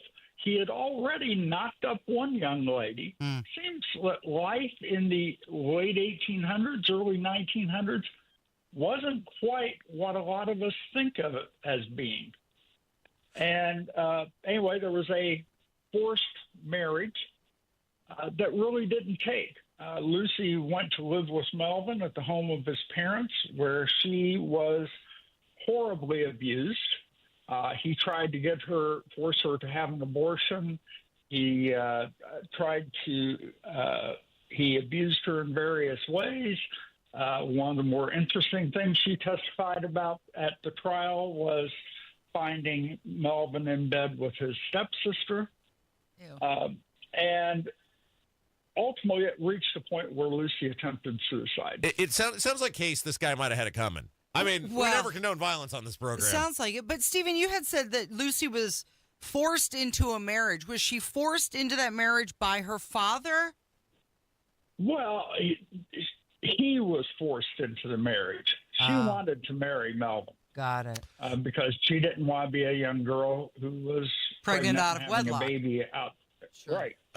Our guest is Stephen Terrell. He's the author of the book, The Madness of John Terrell, Revenge and Insanity, on trial in the Heartland, story of famous Wells County resident John Terrell. Now, I just want to read you this description, Casey, over at barnesandnoble.com, which is where you can get the book. I love this, Stephen. He shot Wolfe in a roadside ambush, followed the wounded man to the doctor, broke into the operating room, and put a shotgun in the injured man's head before pulling the trigger. Boy, Stephen, he sure wanted him dead, didn't he? Absolutely. Absolutely. Matter of fact, the 2 men who stepped outside the doctor's office to try to head John off were told that he was going to shoot Wolfe, and if they didn't move, he was going to shoot them. Now, without spoiling the end of the book, because we want everybody to get the book and read the book for themselves about this infamous Hoosier, John Terrell, do you believe justice was served in the outcome? You're a man of the law, Stephen. You're an attorney, a esteemed member of the various associations. What do you believe justice was served? That's a difficult question to answer because it depends in part what you're looking at as far as the law in 1903 when the trial occurred versus the law today. Certainly today, John would not have had a viable defense of insanity. That was his defense. At the time, there's a question about the defense. Certainly evidence came into the trial that just would not be allowed today.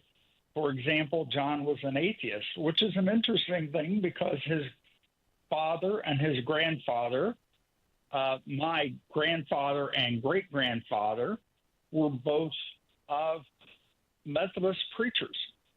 Wow. And in fact, John Wesley Terrell, his middle name was Wesley, named after, John Wesley, who was the founder of the Methodism. Yeah. Yeah. Well, so before we let you go, Stephen, I wanted to give you an opportunity to talk about when you put this book together. Is it weird writing about a family member? It was not really, because this was not somebody I knew. Again, this took place in 1903.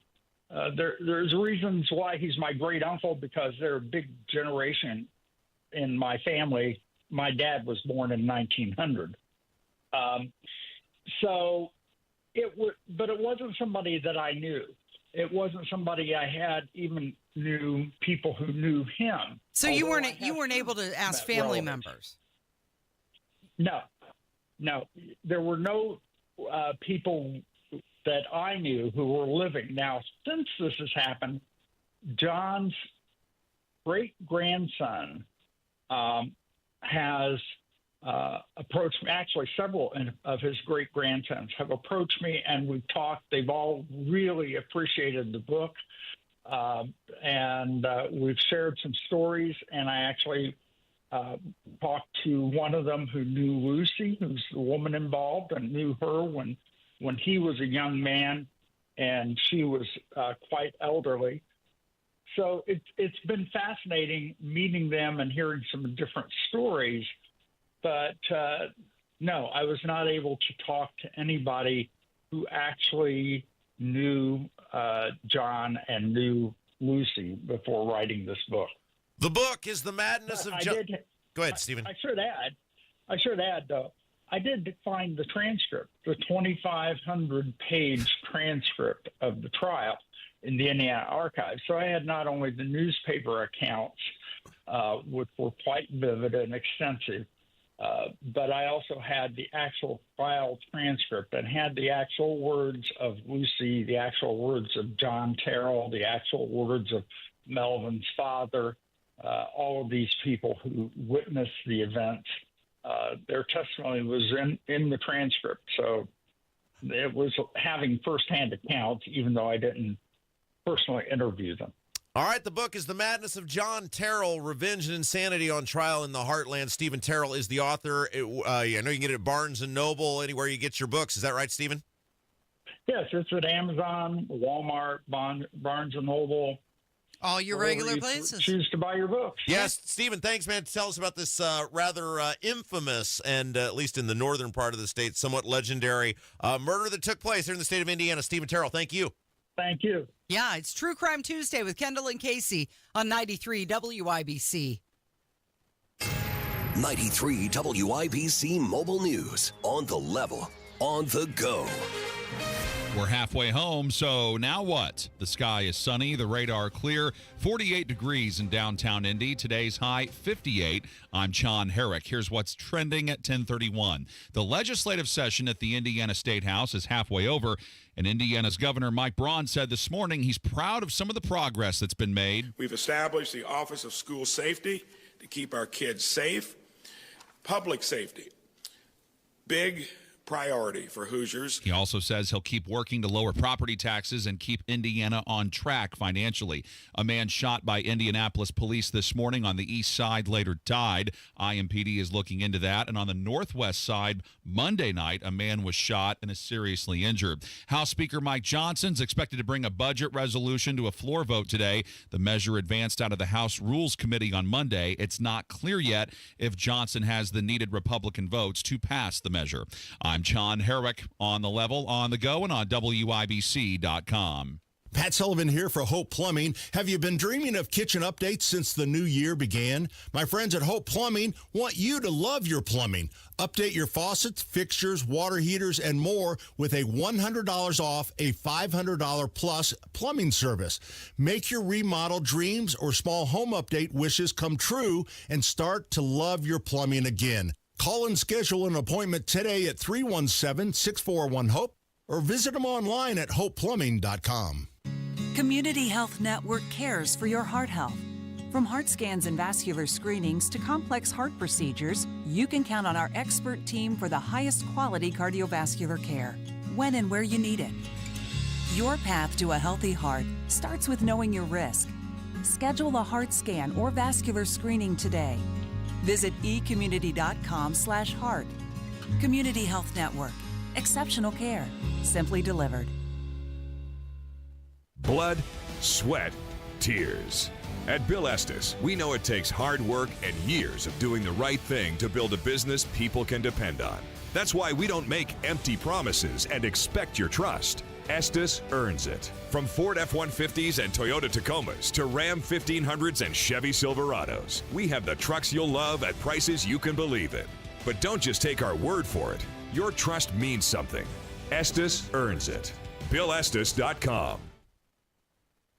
Transform your home with Galaxy Concrete Coatings. Say goodbye to cracked, stained floors and hello to durable, stunning surfaces that last.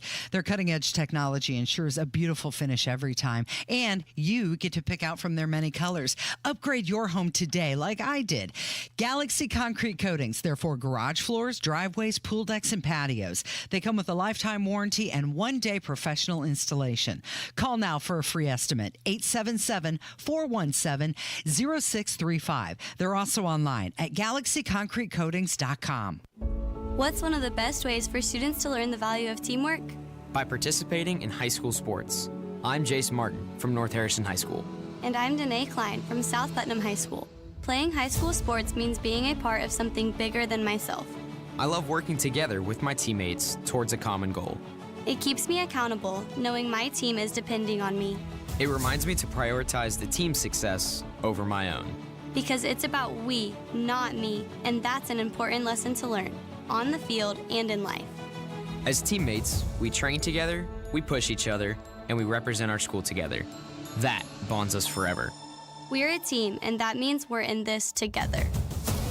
I'm IHSAA Commissioner Paul Neidig. You can be a champion of high school sports by buying a ticket to your high school's athletic events. This is the power of teamwork. This is coming together as one. This is your IHSAA. You're listening to the Kendall and Casey Show on 93 WIPC. So I got a buddy that tried to appeal his assessment. Yeah. And like, let's just play this out in reverse. Like, I'm going to tell you what is happening here. Okay. And then you tell me if it were in reverse, if this would be allowed, right? I'm going to give you the scenario, and then you tell me if he tried to do this to the government, if they would just be like, right. Sure, that's cool. So he bought a new house in Hendricks County, and he had just bought the house. They tried to say the house was worth more than what he had just bought it for. So he said, I'm going to appeal this. I think I got a pretty rock solid case. I just bought this house. Right. How could it be, it can't be worth more than I just bought the house. This is what the market, I think I set the, market on the house. So he appeals the assessment. Mm-hmm. And as we had that Tippecanoe assessor on, who's like, yeah, this whole system sucks and you should totally appeal your home's assessment. And we have said, look, I'm no expert, consult your attorney, but I think it's worth the phone call before you decide whether to appeal. A lot of times when you make the phone call, they can walk you through how and why they did it, and then you have the information to be dangerous if you want to be in terms of appealing. You can save yourself a lot of time, and sometimes they'll catch errors on their end, et cetera. So he files the appeal, and he hears nothing. Like, no, thanks for your letter. We'll get back to you as soon as possible. Well, once you've appealed, I think they only have 180 days to act, once you've filed an appeal, to set a hearing or whatever. Yeah. And he hadn't heard anything. So I'm talking to him the other day, and he goes, I sent that in, ahead of the deadline, which was June 15th or whatever the deadline is, and I haven't heard anything. Okay.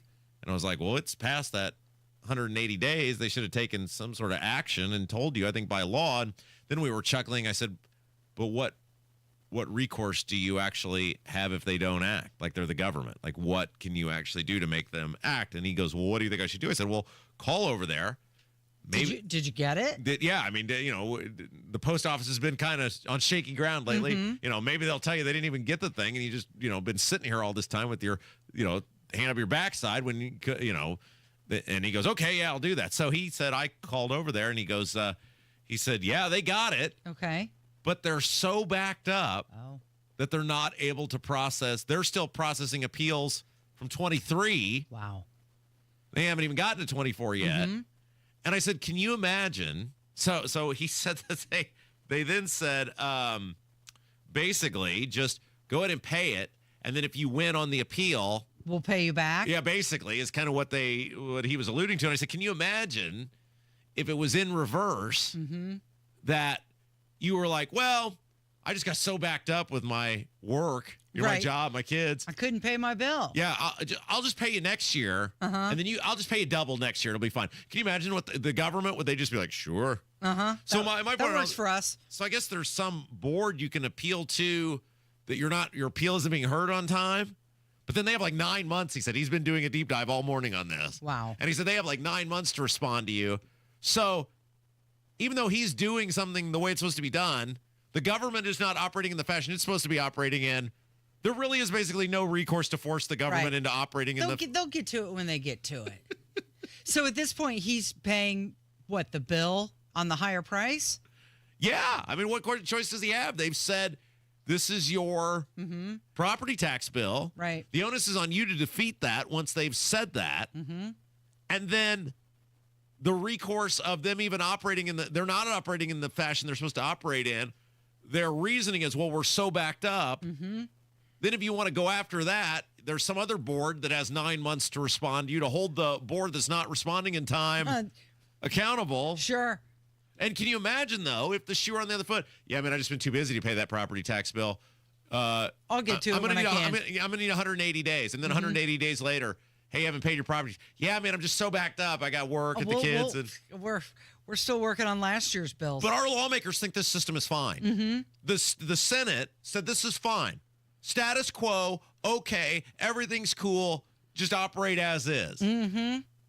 It's all good when we do it, but when you can't do it. Casey, I don't even doubt that there are probably very nice people that are on this board that are super backed up. But the point is, the law says you're supposed to operate in a certain fashion. It doesn't say, well, if you're super backed up, just ignore the guy's request. Oh, just go ahead and pay the extra. Well, what if he doesn't owe the extra? So when I called the Marion County Assessor's Office and I asked them, okay, what happens? You get an assessment and it's too high and you appeal it, and you come back and say, oh, it's worth even more. Could you be penalized? And the woman that I talked to said, well, normally we ask you to withdraw your appeal if that's the case so that you don't get penalized. You don't have to pay more. But then it's going to be on the record for the next year. Yeah, he said the law says, I mean, this guy is like, his level of, his IQ is off the charts. Like, his ability to research things and what he does for a living is, I have no doubt this is very, very accurate as he's reading it. The law says they must hold an informal meeting to address as many of the issues as possible.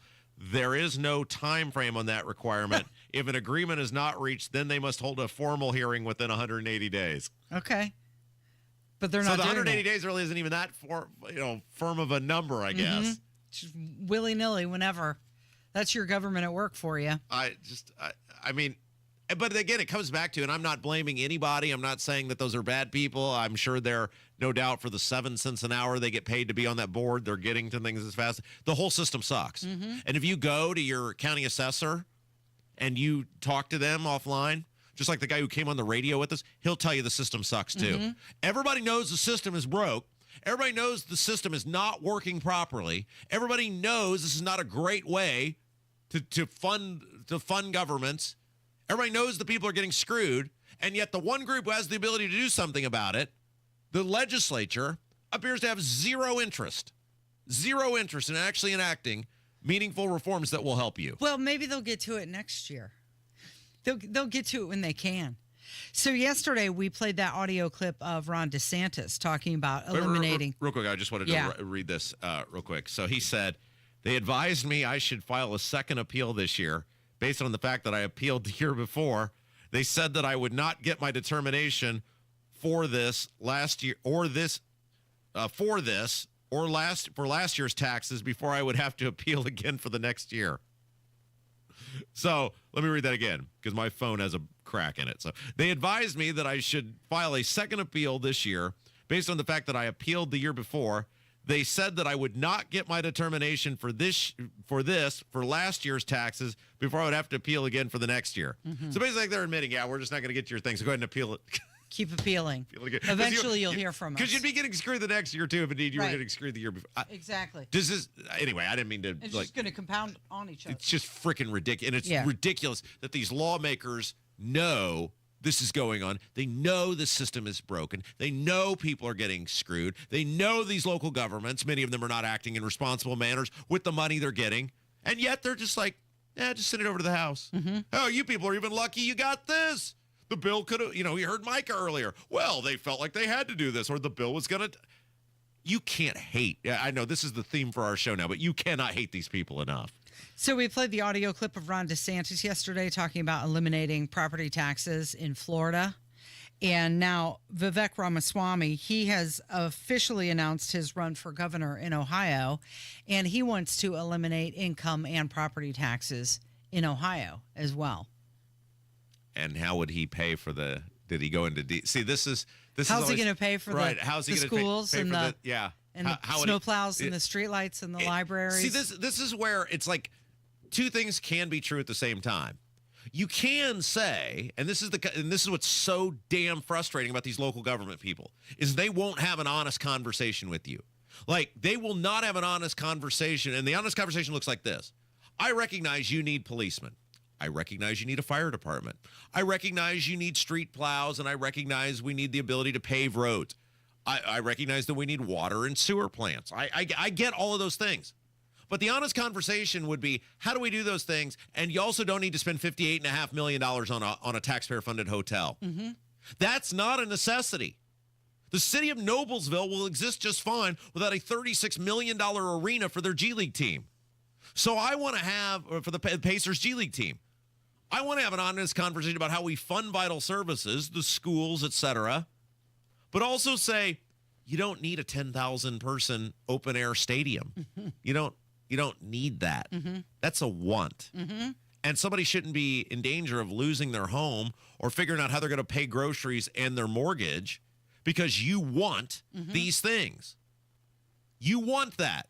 No person is going to live or die based on if the fake people are on the street in Carmel. Yeah. But we can't have an honest conversation with these local government people because as soon as you try to do that and say, I'd like to come to the table and respectfully figure out how we solve everybody's issue, the police are in danger. Well, we know. I mean, we figured out why. We found out why. Because they're all in it together. Right. Yeah, you're right. And then you have these lawmakers who, like you said, like Scott Baldwin and Brett Clark, who run or work with these construction management companies. They'll gain from it. Who make money off of it. Yeah. Yeah. So it's, I mean, when is it going to stop? Yeah. But my point with Ramaswamy was it's really easy to come out and go, I want to get rid of this and I want to get rid of that. Okay. But then the honest conversation, if you're going to have it, is then how do you fund these things? And if we're going to demand honesty on their end, we also need to demand honesty on our end. And it appears that we're not getting honesty on any end. Vivek Ramaswamy, he also advocated for school choice and including homeschooling and merit-based pay for teachers. He also proposed a return to state psychiatric hospitals. I think that would be a wonderful thing. I think there's a lot of people who need don't need to be in prison, but they do need to be taken out of decent society and get targeted help with people who have an expertise. Prison is not probably for them. He backed reinstating the presidential physical fitness test and said if we want healthy Americans, we have to start them on that path when they're early. I thought it was interesting. I got that. You get a certificate. I got that in like the 3rd grade. Yeah. I did all the stuff, the Gold Star or whatever that. I think you got like a Pizza Hut coupon or something. It was interesting because he was wearing a hat when he was doing his announcement. Sure. It was a dark hat, not a red hat, but it was still like he's trying to make his own brand. All right, we got to take a break. It is Kendall and Casey. It's 93 WIBC. Coming up on the Hammer and Nigel show. So are we getting a $5,000 check from Trump and Elon or what? That's at 3 o'clock, 93 WIBC.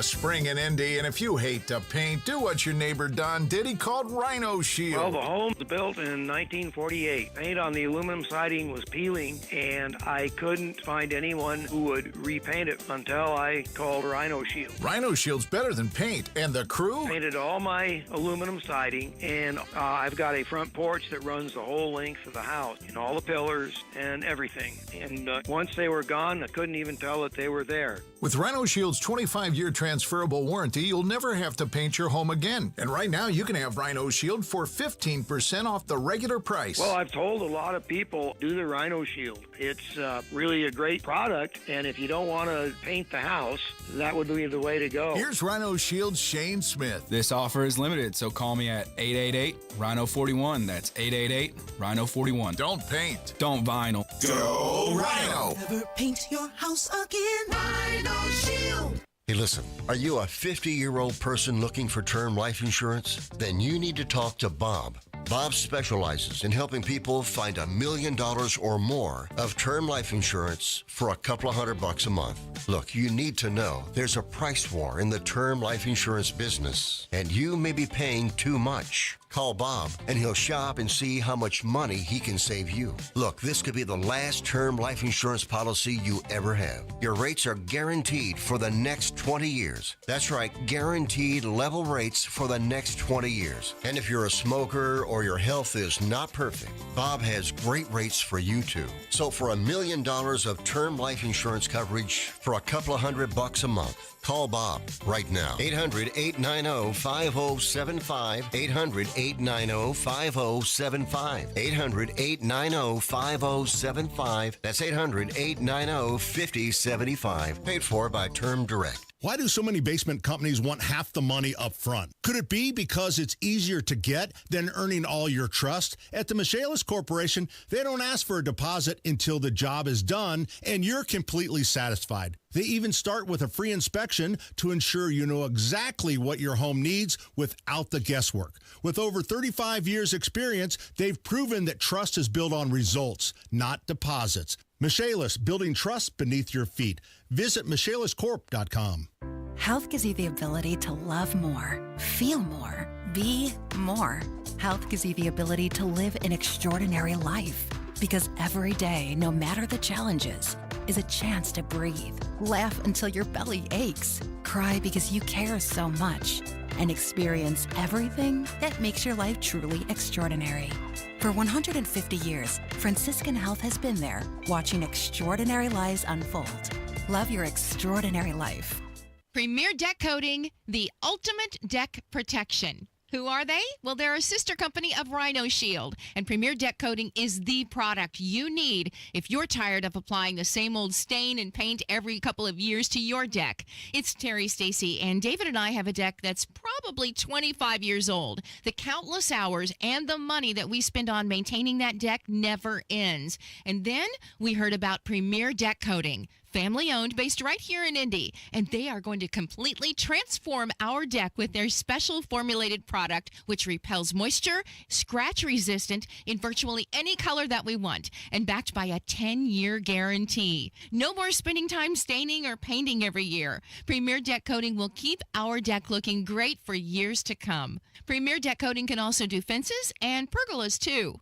For a free quote, call 317-696-4071 or visit premierdeckcoating.com. Kendall and Casey. I'm a young, up-and-coming professional. We are people who want to work. We want to engage. We don't want to be freeloaders. And yet, it makes it very hard for young people to actually do that. Kendall and Casey, 9 till noon on 93 WIBC.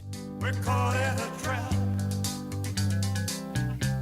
I can't walk out because I love you too much, baby. What's your favorite version of Elvis? You had to pick.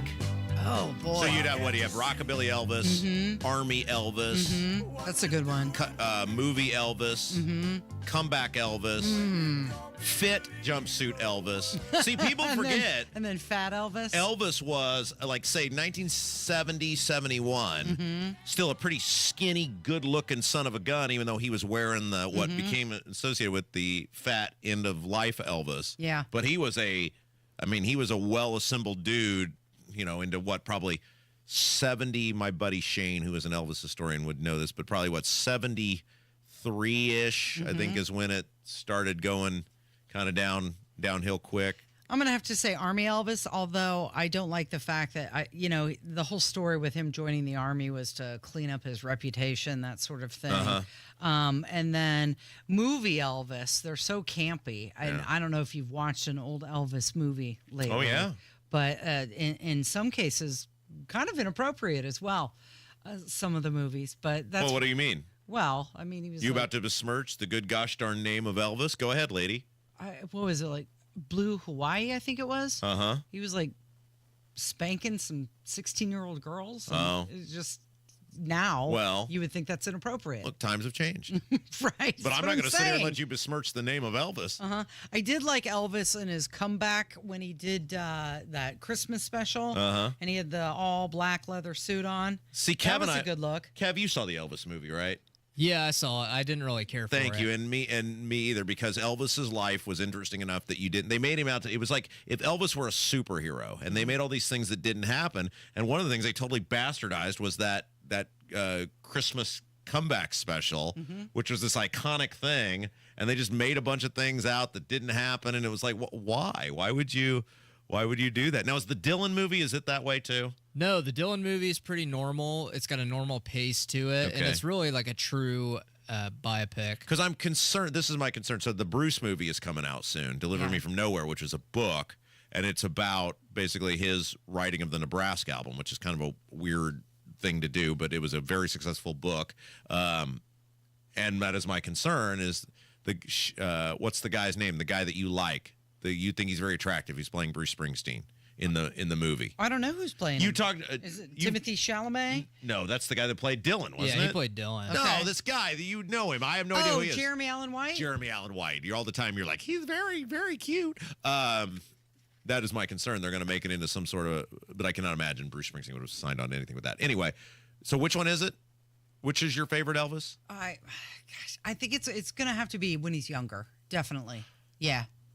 I didn't ask when he was younger, Casey. I asked specific ones. Like, is it Rockabilly Elvis? Is it Army Elvis? It's Rockabilly. Rockabilly Elvis. Yeah. Okay, very good. All right, excellent. Now, is that because you find him the most attractive, or just the whole Elvis persona? I think it's just when he was first starting out, and the whole the moves and how shocking he was, and the music. Yeah. So, what about you? Oh, I'm not into dudes. No, there's anything wrong with that. If you are, it's fine. You don't have a favorite Elvis era? Oh, no, that's what you were asking. Like, I thought you were asking which one did I find most attractive. People are going to hate this. Yeah. But, and real Elvis fans will hate this, but my favorite Elvis songs, I think, are movie. I think Follow That Dream is a phenomenal song. That's a movie Elvis song. I love Viva Las Vegas. I know the hardcore Elvis people hate Viva Las Vegas. So I guess I would say movie Elvis. Movie Elvis. I mean, I'm not a hardcore Elvis fan. Okay. But, yeah. But that would be it. Elvis performed his last concert here in Indianapolis, right? Market Square Arena. I'd be curious to know if any audience members attended that concert. Yes, if you went to Elvis's final concert, if you were there, Casey at Casey Daniels 317. I'm not that interested, but I think Casey is. So at Casey Daniels. Kevin Winston. I think that'd be pretty cool to hear that. Yeah, at Casey Daniels 317 or Casey at WIBC.com. And you can also tell Casey who your favorite version of Elvis was. Did you see that they're talking about making a tunnel that connects London to New York? No. Why? It's a transatlantic tunnel. Under the ocean? Under the ocean. They're going to dig a tunnel under the ocean. That's what it's... How are they going to do that? And why? It's Elon Musk and his company, the Boring Company. Does he know we have these things called planes? Yeah.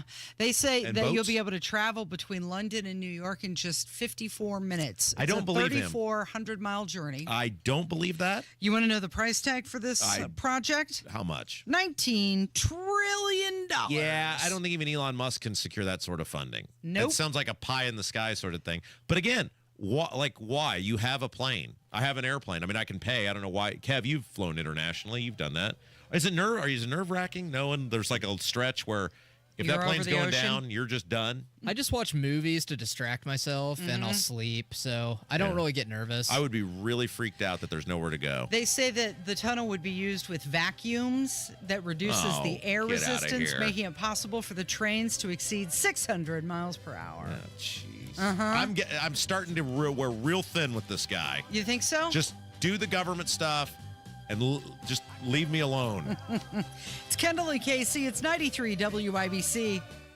This is an important notice to all U.S. taxpayers. The IRS is giving away billions of dollars in tax savings through a federal program called the Fresh Start Initiative to aid delinquent taxpayers. This initiative was established for anyone facing financial hardship and unable to pay their back taxes. Qualifying and enrolling in this program will stop all collections, settle your delinquent tax problem, and even reduce what you owe by thousands of dollars. Call the hotline at People's Tax Relief to see if you qualify and get this free information by dialing 800-285-0395. If you have unfiled tax returns or cannot afford to pay your personal or business back taxes, you can now get the help you need. One simple phone call can resolve your tax problem and save you thousands of dollars. To see if you qualify and to get this important free information, call 800-285-0395. 800-285-0395. 800-285-0395.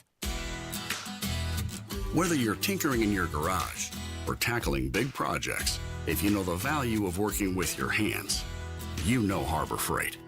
And you can be confident knowing that at Harbor Freight, you can get quality tools at prices that work just as hard as you do. Because the only thing more satisfying than a job well done is a job well done, well under budget. Whatever you do it for less at Harbor Freight. Make this your year. Looking for a new career in the high-demand fields of IT, cybersecurity, and AI? Attend classes live online or on campus. Go to mycomputercareer.edu and take the free career evaluation today. Financial aid is available to those who qualify. Go now to bwindow.com and receive $400 off per window and $250 off any patio or entry door, plus 2.99% financing. Coming up in 2 minutes from the Technology Recycler Studios, Indiana's governor spoke this morning. You'll hear what he talked about and why it matters to you, and a reunion of former Indianapolis Colts players. Those stories and more coming up after Fox News Radio on 93 WIBC. WIBC HG1 Indianapolis, and it's now 11 o'clock. The Supreme Court has just spared a life. I'm Dave Anthony, Fox News, in a ruling that takes a condemned man off death row. Supreme Court justices are granting Richard Glossip a new trial after finding that his 1998 one violated his constitutional rights because prosecutors did not turn over evidence that might have helped his defense. Glossip was found guilty in the death of his former boss, Barry Van Treese, in what prosecutors called a murder-for-hire scheme. Glossip has maintained his innocence all along, averting 9 execution dates that had been set over the years by the state of Oklahoma. That's Fox's Tanya J. Powers. Elon Musk is giving federal workers a new ultimatum after the deadline to respond to his first demand came and went, with many not replying, with the Office of Personnel Management telling them it was voluntary. The head of the Department of Government Efficiency posting on X, quote, "Subject to the discretion of the president, they will be given another chance. Failure to respond a second time will result in termination." This after an email was sent out over the weekend to all government workers asking them to respond with 5 things they accomplished last week. Fox's Ryan Schmelz. Doge and Musk now claiming they've saved taxpayers $65 billion, slashing wasteful spending. Democrats have filed lawsuits to block them. Congressman Jason Crow tells CNN. The president has put Elon Musk into a position of authority to do damage to our government. The House may vote this evening on a budget blueprint for the Trump agenda. House Speaker Mike Johnson just said minutes ago. And this is a big one. We're very, very close, and we're excited about the progress, and I'm very positive, and I'm absolutely convinced we're going to get this done. Now, the resolution's a framework for funding for the border and military that would also extend the 2017 Trump tax cuts tied to more than $1 trillion in spending cuts to Medicaid and other programs. Democratic Congressman Brendan Boyle says, "This budget is a Republican betrayal of the middle class." As inflation creeps back up, Americans worry about the economy goes down. A new gauge of consumer confidence just out shows the biggest monthly decline in February in more than 4 years. America's listening to Fox News. 93 WIBC Mobile News. On the level, on the go. where his priorities lie. Mostly sunny and 47 degrees in the Circle City. Nothing on radar. I'm John Herrick. Here's what's trending at 11:02. Indiana Governor Mike Braun saying earlier this morning, Hoosiers should know that we are taking a hard line against crime and drugs that destroy communities and put Hoosiers in danger. He also says that's once the second half of the legislative session gets underway, it's important that property tax relief is accomplished along with school choice and fiscal responsibility. A man shot and killed after running from Indianapolis police. Ryan Hedrick reports. IMPD Chief Chris Bailey says it didn't have to happen like this. He says police responded to a business along East Washington Street on the Near East Side for a report of a woman who had been assaulted. In the process of helping that woman, one of the officers here on the parking lot of the business observed a man who he believed had an active warrant for his arrest. The officer attempted to speak to that suspect. That man ran from police, and at some point the officer fired their weapon. The man died at the hospital. Ryan Hedrick, 93 WIBC Mobile News. New Direction Church in Indianapolis says they're bringing together community leaders, faith leaders, business owners, and more for a community town hall that's focused on fostering dialogue and solutions for local challenges. The event is tomorrow night from 7 to 8:30. A man from South Carolina arrested at the Indianapolis International Airport in July of 2023, and he was sentenced to nearly 3 years in prison this week. Officers say when he was told to comply with a screening, he became angry and eventually took off all of his clothes and even threw his underwear at one officer. He pled guilty to interference with security screening personnel and assault of a federal officer. Thousands of Indianapolis Colts fans packed the Murrah Theater Monday night as former Colts quarterback Peyton Manning and his former teammates discussed their Super Bowl 41 victory. Manning's Omaha Productions hosted what was called the Night of Champions with CBS sportscaster Jim Nantz as the MC. Jim Nantz called a lot of games that season, including the championship game and the Super Bowl, and to kind of maybe tell some stories that maybe haven't been heard about what all happened during that. So for me, it was kind of a passion. Some of his other teammates that were there were Reggie Wayne, Marvin Harrison, and Dwight Freeney, along with former Colts coach Tony Dungy. I'm John Herrick on the level, on the go, and on WIBC.com. WIBC News Time, 11:04. Kendall and Casey coming back in 1 minute. Hi, this is Denny Smith for Zero Res, and the flash sale is on. 3 rooms of carpet cleaning starting at $109. When was the last time you gave your carpet some love? Listen, they're the largest air filter in your home, and unless those carpets are cleaned on a regular basis, the stuff that's in the fibers can be downright scary. There's a good chance you're breathing unhealthy level of germs, dirt, dander, and bacteria that just keep recirculating again and again. Well, the Zero Res February flash sale special of 3 rooms of carpet cleaning starting at $109, pick up the phone or go online and book your carpets today. And with their Gotta Love It guarantee, they're going to make sure your investment with them is a great experience. The Zero Res service is easy to line up. Just go online at ZeroResIndy.com to do the scheduling at your convenience. Mention WIBC. Get 3 rooms of carpet cleaning starting at $109. $109. It's the Zero Res Flash Sale. Call 317-388-5141. Online at ZeroResIndy.com. You're listening to Rob Kendall. When we talk about sending money somewhere, we're talking about printing the money because we have no money. And Casey Daniels. My government would never lie to me, would they? On 93 WIBC. Good morning. It is Tuesday, February 25th, 6 minutes after 11. It's Kendall and Casey on 93 WIBC. So let's talk about Elon Musk some more, because why not? He's everywhere doing everything. He said that federal employees will get a second chance to respond to an email asking for a recap of their accomplishments from last week or face termination. He said, subject to the discretion of the president, they will be given yet another chance. Okay, so I think one of the things that's really frustrating for a lot of people is, and we kind of talked about this last hour with my friend who's trying to appeal his property tax assessment, where he doesn't feel, reading the statute, that it's being done in a timely fashion of what the government is supposed to do. They kind of admitted it to him, and they're like, hey, man, we're just so backed up on appeals. We're still in 23s. We're not even at 24s yet. Just go ahead and pay the extra assessment, and then we'll make good with you if you don't get we end up saying ruling on your side. And it's like, okay, but what if it were reversed? what if he just said, yeah, I'm too busy my business, my kids, I'm too busy to pay that assessment on time. I'll get with you next year. It'll be all right. Just go ahead and you fund the schools without my check this year, and then I'll no, of course they're not going to accept that. And people feel as though the government and the people who work there and the rules and the way the game is operated is an unfair fight because they don't have to operate by the same rules that we do. And your business that you work for, if you work for the private sector, if some person who reports to the dude who's in charge says, I'd like to know what you did today or what you did last week, then you darn well better reply to that email. If Dion, our boss who reports to Alfred, the owner, comes to me and says, man, I'd like to know what you did last week, what am I going to say? Here's what I did. Boom. Take that and do what you want with it. Why would I be fighting this? Why would I even care? There's zero reason. And yet, these people are up in arms over the fact that they have to be held to some sort of account or someone's trying to hold them to some sort of account. And the average person looks at this and goes, respond to the frickin' email. Right. Just do the way we would have to do, which is respond to the email, say what you did, and go about your merry way. Why are you pushing back on this? Because they're not used to being held accountable for what they do all day. And and that's the thing. Government doesn't produce, right? Government doesn't produce. They're takers. Right.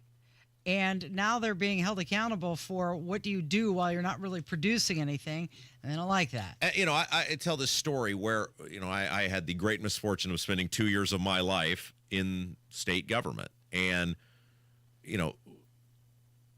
quite a while ago, Micah did a sermon before he was lieutenant governor on the idea of sojourning and what you go through in your life and things you go through to prepare you for greater moments in your life, and you don't maybe recognize them in the moment. And it really hit home because, those 2 years for me were dreadfully miserable years because I was in a place in the government center where it's so depressing the plants are all dead. You go in the basement of the government center, no joke, Casey, you go around, it's a well-known thing.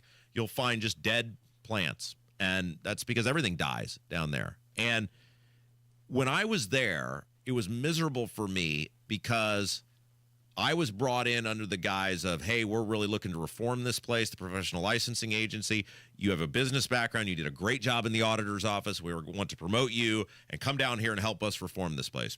Cool. They begged me to come. I said no multiple times. And then you get down there and you start trying to do the things that you were told you would be able to do, and everything's a fight. And I've told this story before about how I would do things for the customer being the taxpayer, as a director, and they would be mad at me that I wasn't going to some meeting, that I'd say there's no reason for me to be there. I'm not getting anything out of that meeting. Well, we always have somebody who goes. The pharmacy board director has always gone to that meeting. But why? There's nothing there. Well, we need to have a presence there. But there's all this work that needs to be done here for people who need licenses or applications processed. You're not hiring the people necessary to do this. So in the business world, as the owner or the boss, which I've been, if something's not getting done with your workers, you step in and do it. Well, that's not your job. But my job is to help the people get their licenses done. No, you're the director. And I just went through this over and over and over and every single day, and it was maddening. And I recognize now the reason I did that, the reason the Lord put me in that position, was that now I can more intelligently, in this job, speak all these years experience. later, right, talk about how the state runs, how it works, inefficiencies, ineffectiveness. And this crap right here is the sort of thing that I totally could have seen being done, and these people fighting it, and the pushback, and it's just so frustrating that the way the real world works, the government exempts themselves from that. Well, and that's just it. Your example, you're the director. You don't do that. So you need to hire someone to do that for you. Yeah. And then you do that. And then that person isn't getting it done. So rather than you do it, no, you need to hire more people to do it. And then more. And that's how it becomes so bloated. And the frustrating part to me is these employees with the federal government are saying, well, I don't work for Elon Musk. He's just a bureaucrat. Right. Look in the mirror. Nobody elected him. Nobody elected you. One of the things, and it's going on at a state level, but one of the things you're seeing, and one of the things Musk is doing and Trump is doing, is even on areas where he's being blocked by a judge or whatever, the cat is out of the bag, right? The horse is out of the barn. People are seeing what their government is. Now, again, there's many fine people who work for the governments at various levels, federal government, state government, even local governments. I'm not trying to paint everybody with a broad brush. But you're right, Casey. There are people who are there because they're on the gravy train, and they don't believe that they should be held to account, and we are seeing this play out. It's the same thing here. Whether Braun gets his property tax plan passed or not, every person is seeing how much these people, these senators, hate you, and it has enabled us to expose very unethical behavior from some of these people who are making money off government entities and then siding with government entities off of you, or they're working for companies that are making money off government entities, and then they're siding with those government entities over you. Whether this property tax thing passes or fails, everybody's going to know who Scott Baldwin is now.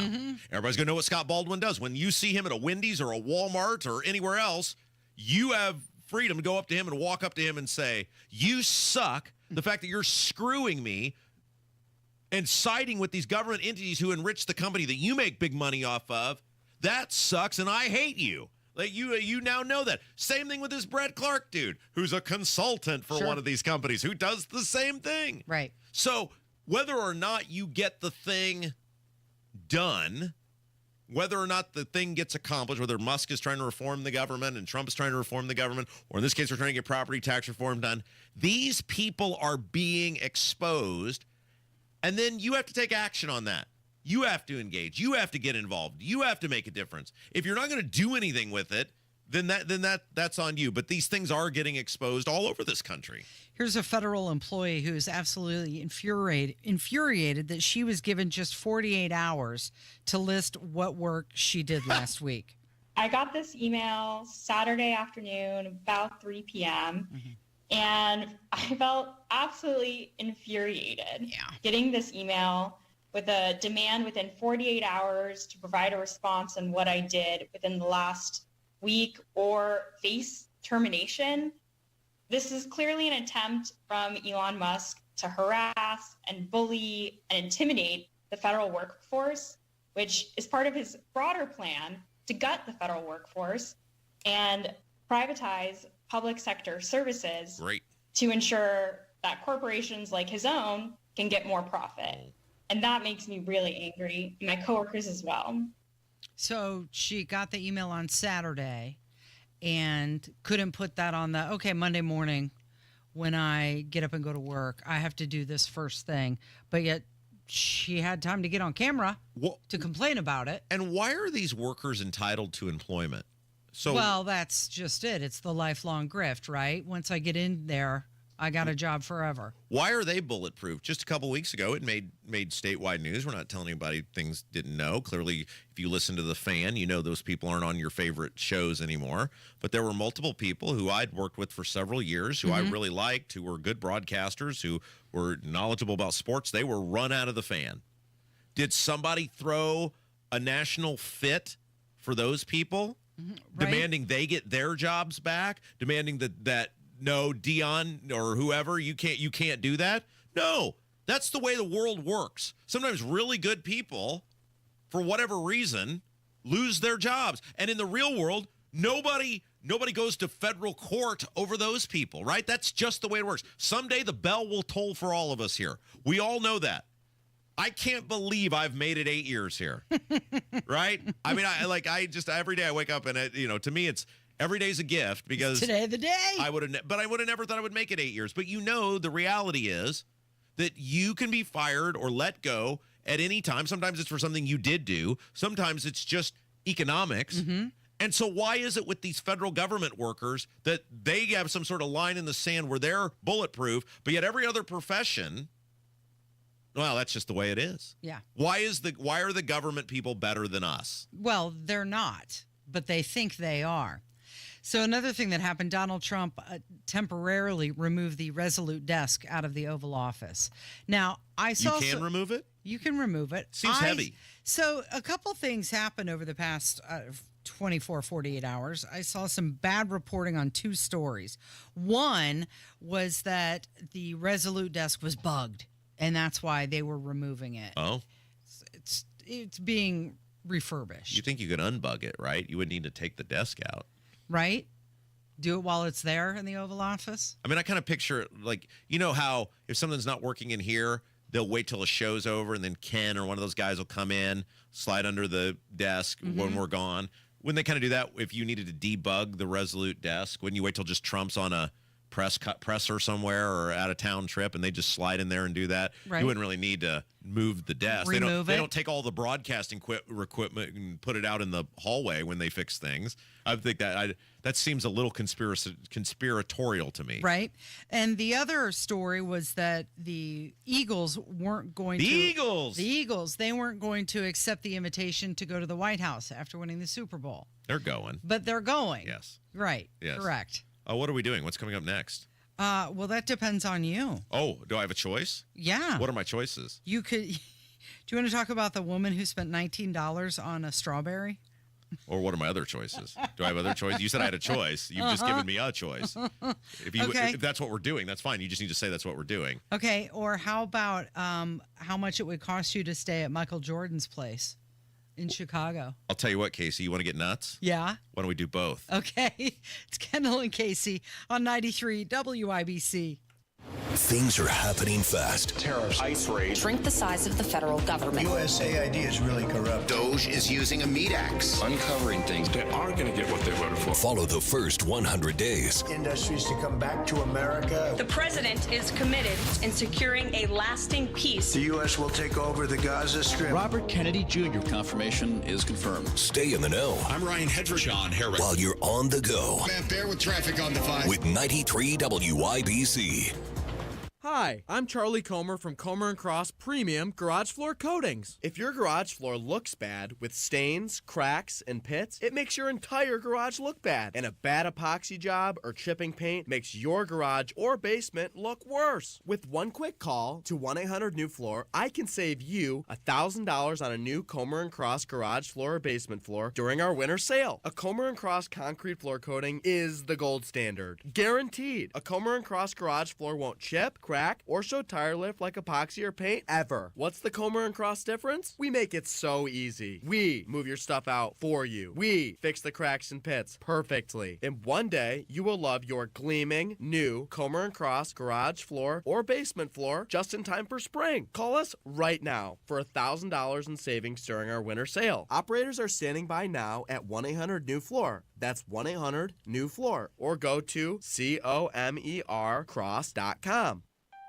Are you ready to build your custom dream home? Joiner Homes is ready to make your dream come true. Over 18 years, Joiner Homes, based out of Greenfield, have built hundreds of homes in central Indiana. And the best place to start is joinerhomes.com. That's where you'll find pricing, photos of completed Joiner homes to inspire you, available home sites, and info on where you can visit their model homes, and a lot more. Be sure to check out Joiner Homes' 5-star Google reviews. Get started today at joinerhomes.com. When you're in the thick of a project, Harbor Freight is the place that always comes in handy. Whether you're picking up something for your pickup truck or a power tool for your project, at Harbor Freight, your dollar always goes further. And these days, when everything seems to cost more, you can take pride in knowing that you get hard-working tools at hard-working prices. Whatever you do it for less at Harbor Freight. Go now to bwindow.com and receive $400 off per window and $250 off any patio or entry door, plus 2.99% financing. Strawberry fields forever. Kevin playing a couple Beatles songs today. He did that for you. No, he could have done the Strawberry Alarm Clock. But also a song about strawberries. So we should title this segment Things That I Cannot Afford. At least Strawberry Fields was a real place. Yeah, I actually went there when I went to Liverpool. Yeah, is it some museum or? Well, it was a park, and they didn't let us in. I don't think there's a museum or anything there. Wait, it was a park, but you couldn't go to the park? Well, we were on the Magical Mystery Tour, and that's a thing. Yeah, Just go to all the Beatles places. Yeah, we went to basically all the Beatles locations, and they'd let us off and take pictures. Did you do that like Abbey Road? Did you walk across the crosswalk? I did that on a separate trip when I went to London. Was the camera set up when you did it, Kevin? No. So this is interesting. At Abbey Road, where you're talking about the crosswalk. Right.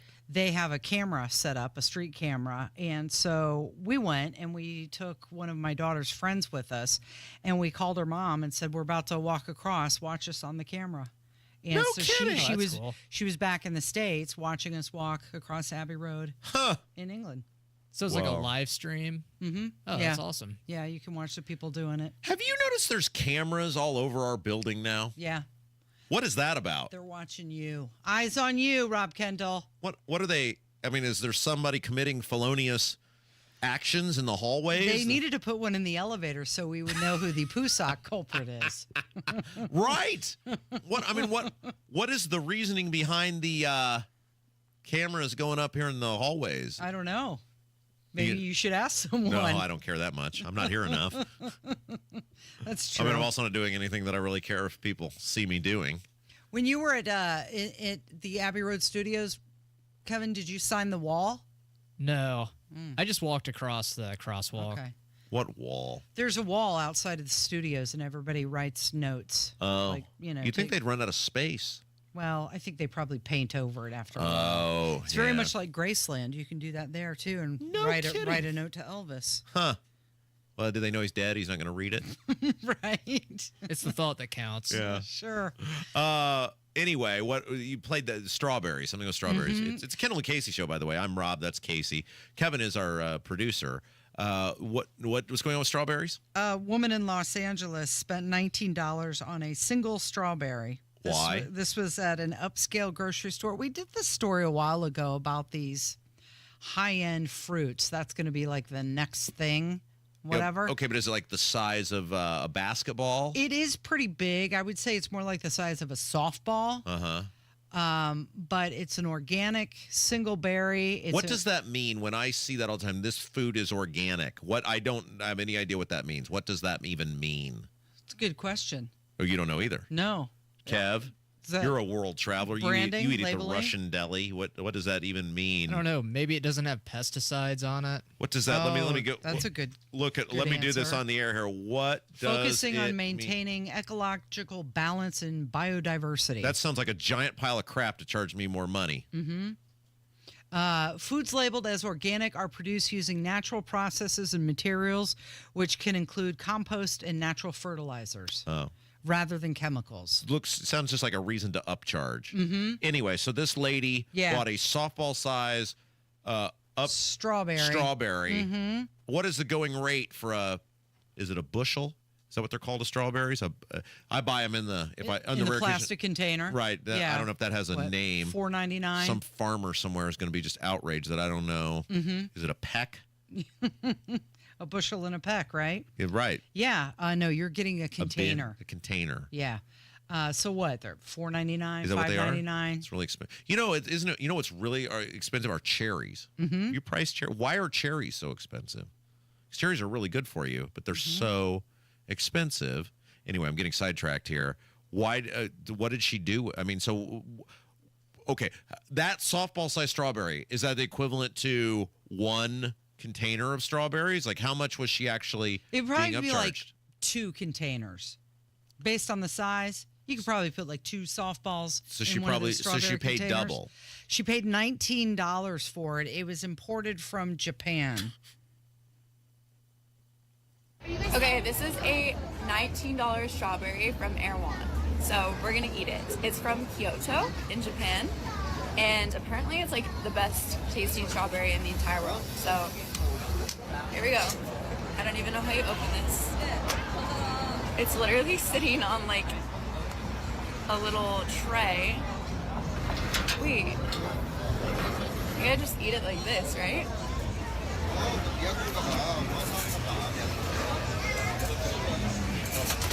Wow. This is the best strawberry. That's crazy.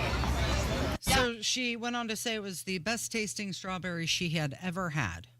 How do they get it over from Japan here that fast? Isn't there a shelf life on strawberries? On strawberries, yeah, you'd think. No, well, it's organic, so they're not putting all sorts of preservatives on it, right? Yeah. Freezing it. So something else that's really... I think she got fleeced, Case. I don't know. You think so? Yeah. You think she was just doing it for clicks and likes? Well, that's a good point, right? So you gotta if she is indeed a YouTuber or a influencer, Instagrammer, or is TikTok still a thing? Yeah. It's still there? Yeah, it is. A TikToker? Is that what they call you people on the TikTok?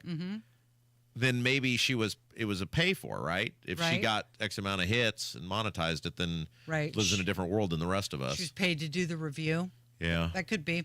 How about a review of Michael Jordan's former mansion in Highland Park? Outside of Chicago. They're offering short-term rentals for this spring. You can rent it. Yes. Oh boy, howdy! Does it have the deets? Like what sort of? Oh yeah. Okay, very cool. We got the deets. You ready for it? Go for it. First of all, it's named Champions Point. It's marketed as the ultimate March Madness retreat. Includes 9 bedrooms, 15 and a half bathrooms, and it sits on over 7 acres. Wait. Just give me those details again. The bathrooms and the size. 9 bedrooms, 15 and a half bathrooms. 9? Wait, 9 bedrooms? 9 bedrooms. And how many baths? 15 and a half Why would bathrooms. you need why would you need 15 and a half bathrooms? If you've got a big group, I guess. It has a regulation-sized basketball court. But there's only 9 bedrooms. Right. Well, you got to have them scattered around. Okay, I'm looking at this here. You got a wine cellar. Yep. A championship-level putting green, a tennis court. Hair salon. A fitness center, gaming area, infinity pool, state-of-the-art theater. You're right, the wine cellar, also a cigar room. Okay. Described as a sports lover sanctuary. And you can rent it for March Madness and watch games in a private indoor basketball arena. Okay, so here's the rental options. You could buy into it. Yeah.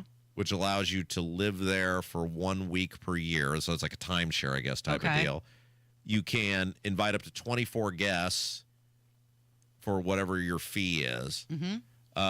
You can rent it for a month long. Right. Do you want to guess? Do you see the price? I do. Okay, Kev, you're the only one who hasn't seen the price. What do you think? This is a 37,000 square foot property on 7 acres. You know, there's 9 bedrooms, 15 and a half baths. What do you think it would cost to rent this per month? Oh, man. Maybe $1 million? I actually think this is low. I'm surprised it's this low, given just what property taxes in Illinois are, period. $230,000 per month. Oh, wow. That was way off. Okay, let's play this out, Case, shall we? Yeah. If you could you theoretically fit 24 people in a 9-bedroom house? 24 people sounds like a lot. Well, sure. I mean, if you've got 2 beds in each room. Yeah, but I don't want to sleep with the...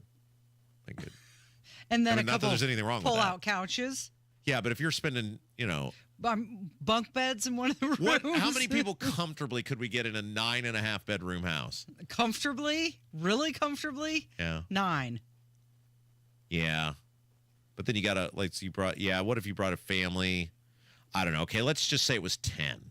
Okay. If you had 10 people, that would be $23,000 for a month. For a month. There's a lot of people who could easily afford that. If you were in town for some thing, I mean, obviously it'd be an upper echelon type of person. But that's only, what is that? That's $5,700 a week. Well, so luxury living. What is that a day? 5,750 divided by 7.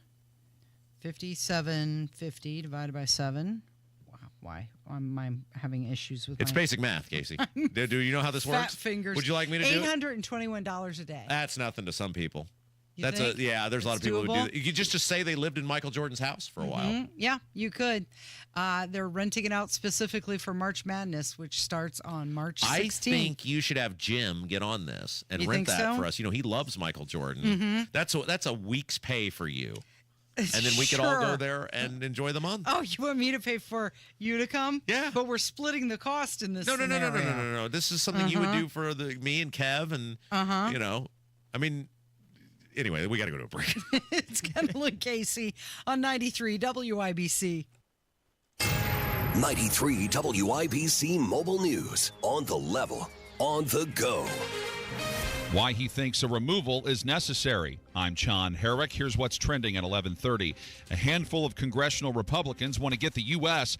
out of the United Nations. Chip Roy of Texas is one of them. We're not getting our money's worth. And in fact, it's the opposite. We're funding hostility to our existence. Roy says the UN has enjoyed American tax money while undermining U.S. interests, attacking our allies, and bolstering our adversaries. The bill is currently under review by the House Committee on Foreign Affairs. The Supreme Court is handing a rare victory to a death row inmate. The High Court threw out the Oklahoma murder conviction of Richard Glossip in a ruling issued today. The prosecution is accused of withholding information about a key witness. And the Trump administration may eliminate U.S. Africa Command as part of its plan to downsize the Pentagon. I'm John Herrick on the level, on the go, and on WIBC.com.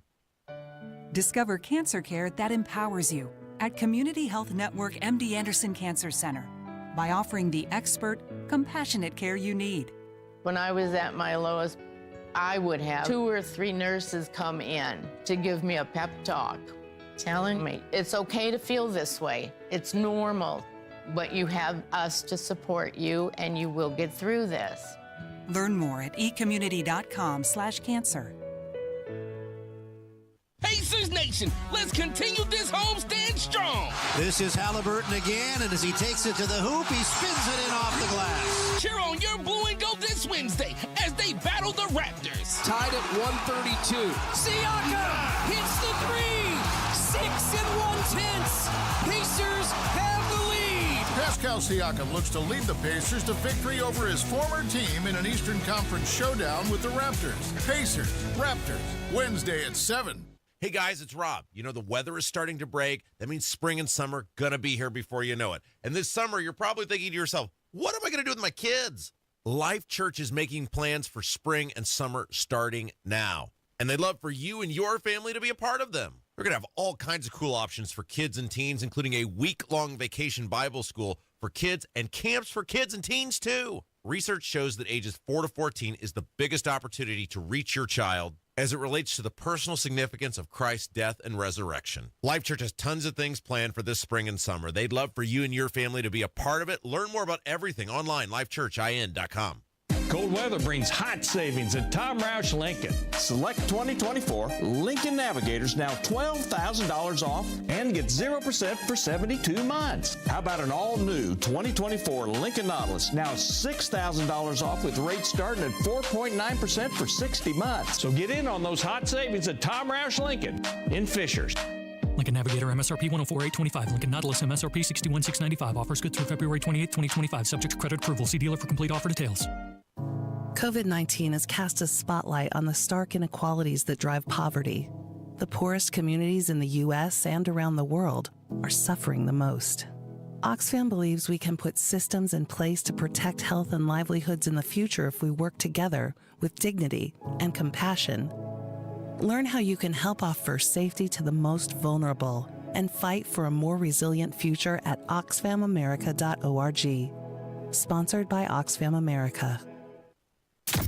You're listening to the Kendall and Casey Show on 93 WIBC. I'm not just stepping stone. Can we talk about Pete Hegseth really quick? You think he's very attractive, don't you?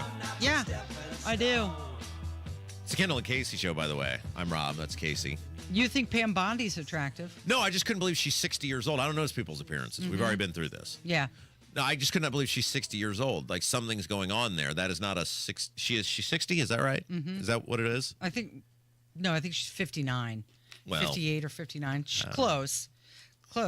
But Pete Hegseth, he was defending 59. Trump's decision to fire some military officials. How old?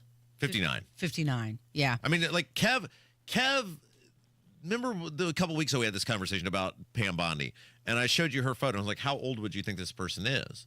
And it was easily, like, maybe 40. Yeah. I watched a clip of her the other day, and I thought she looked like she was in her 30s. Exactly. Yeah, it's very deceiving. I don't know if that's good makeup. I think it probably depends on the lighting sometimes. Yeah, that's true. You ever have that where somebody, there's this whole Seinfeld episode about that. Right. Where, you see him in a certain. Two-faced? Yes. Anyway, go ahead. I like my job here, so go ahead before I say something to get myself in trouble. He was taking questions about this, and he rejected this reporter's inquiry about how they let go of Charles Brown, and they replaced him with Dan Kane as the next chairman of the Joint Chiefs of Staff. Isn't that their prerogative? Can't they do that? Well, that's it exactly. That's the president's choice, right? Why is this a big deal? People get organizations like head coaches. You bring a new general manager in. Hey, that's out. Hey, Fred was kind of doing a good job. Well, not that guy's. Like, why is this? This is things presidents have done for years. Like, why is this even a news story? Right. He went on and he said the president has the right to choose his national security and military advisors. He said that General Brown was an honorable man, but stated he wasn't the right man for the moment.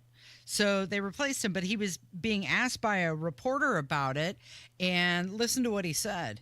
Why did you select an underqualified retired lieutenant general to be the next chairman of the Joint Chiefs of Staff? I'm gonna choose to reject your unqualified question. Who's next? So he said you replace him with somebody unqualified, and Hegseth said, I'm choosing to reject your unqualified question.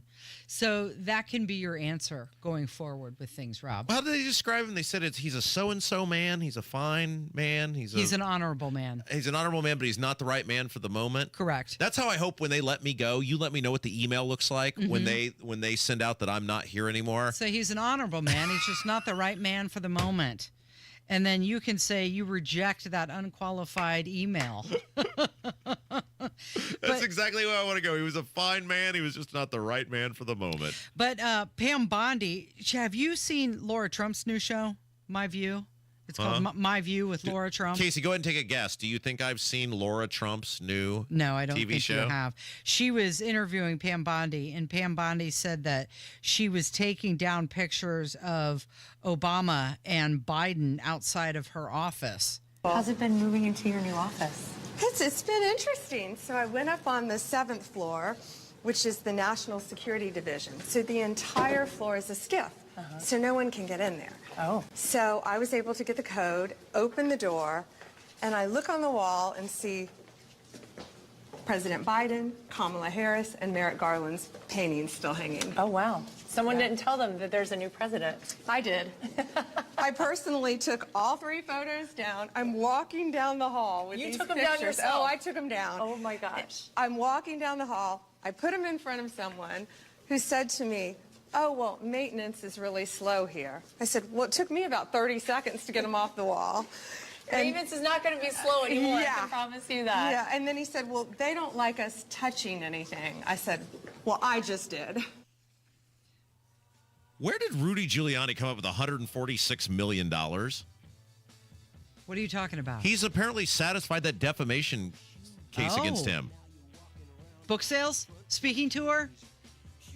This is your job between now and tomorrow's shows to figure out where Rudy Giuliani came up with $146 million. Okay. So who do you think would be the worst person in television following Joy Reid's firing? Should we talk about that coming up? Got to know where he came up with $146 million. It's Kendall and Casey on 93 WIBC. Coming up on Tony Katz today, if you're going to interrupt ICE by posting the personal information of ICE agents, you're going to go to jail forever. That's after the news at noon on 93 WIBC. There she is, founder and CEO. High five. Dave can't stop celebrating with every business owner in town. All right, Baker Man. High five. He's sharing the excitement of big savings with the Comcast Business 5-year price lock guarantee. Up top, bike shop. Yeah. It's 5 years of gig speed internet. Quick, high five. 5 years of advanced security. 5 years. And 5 years of a great rate that won't change. Yeah, law partners. Chamberlain, Messethorpe, Dubois. All from the company with 99.9% network reliability. Switch today and get the 5-year price lock guarantee. 5 years. It's back, but only for a limited time. Woo! Powering 5 years of savings, powering possibilities. Comcast Business. Can't forget you, voiceover guy. Ah, thanks, Dave. High five. Ends 3/9/25. Guaranteed rate applies to monthly service charge for new customers on qualifying internet bundle, excluding taxes and fees. Other restrictions apply.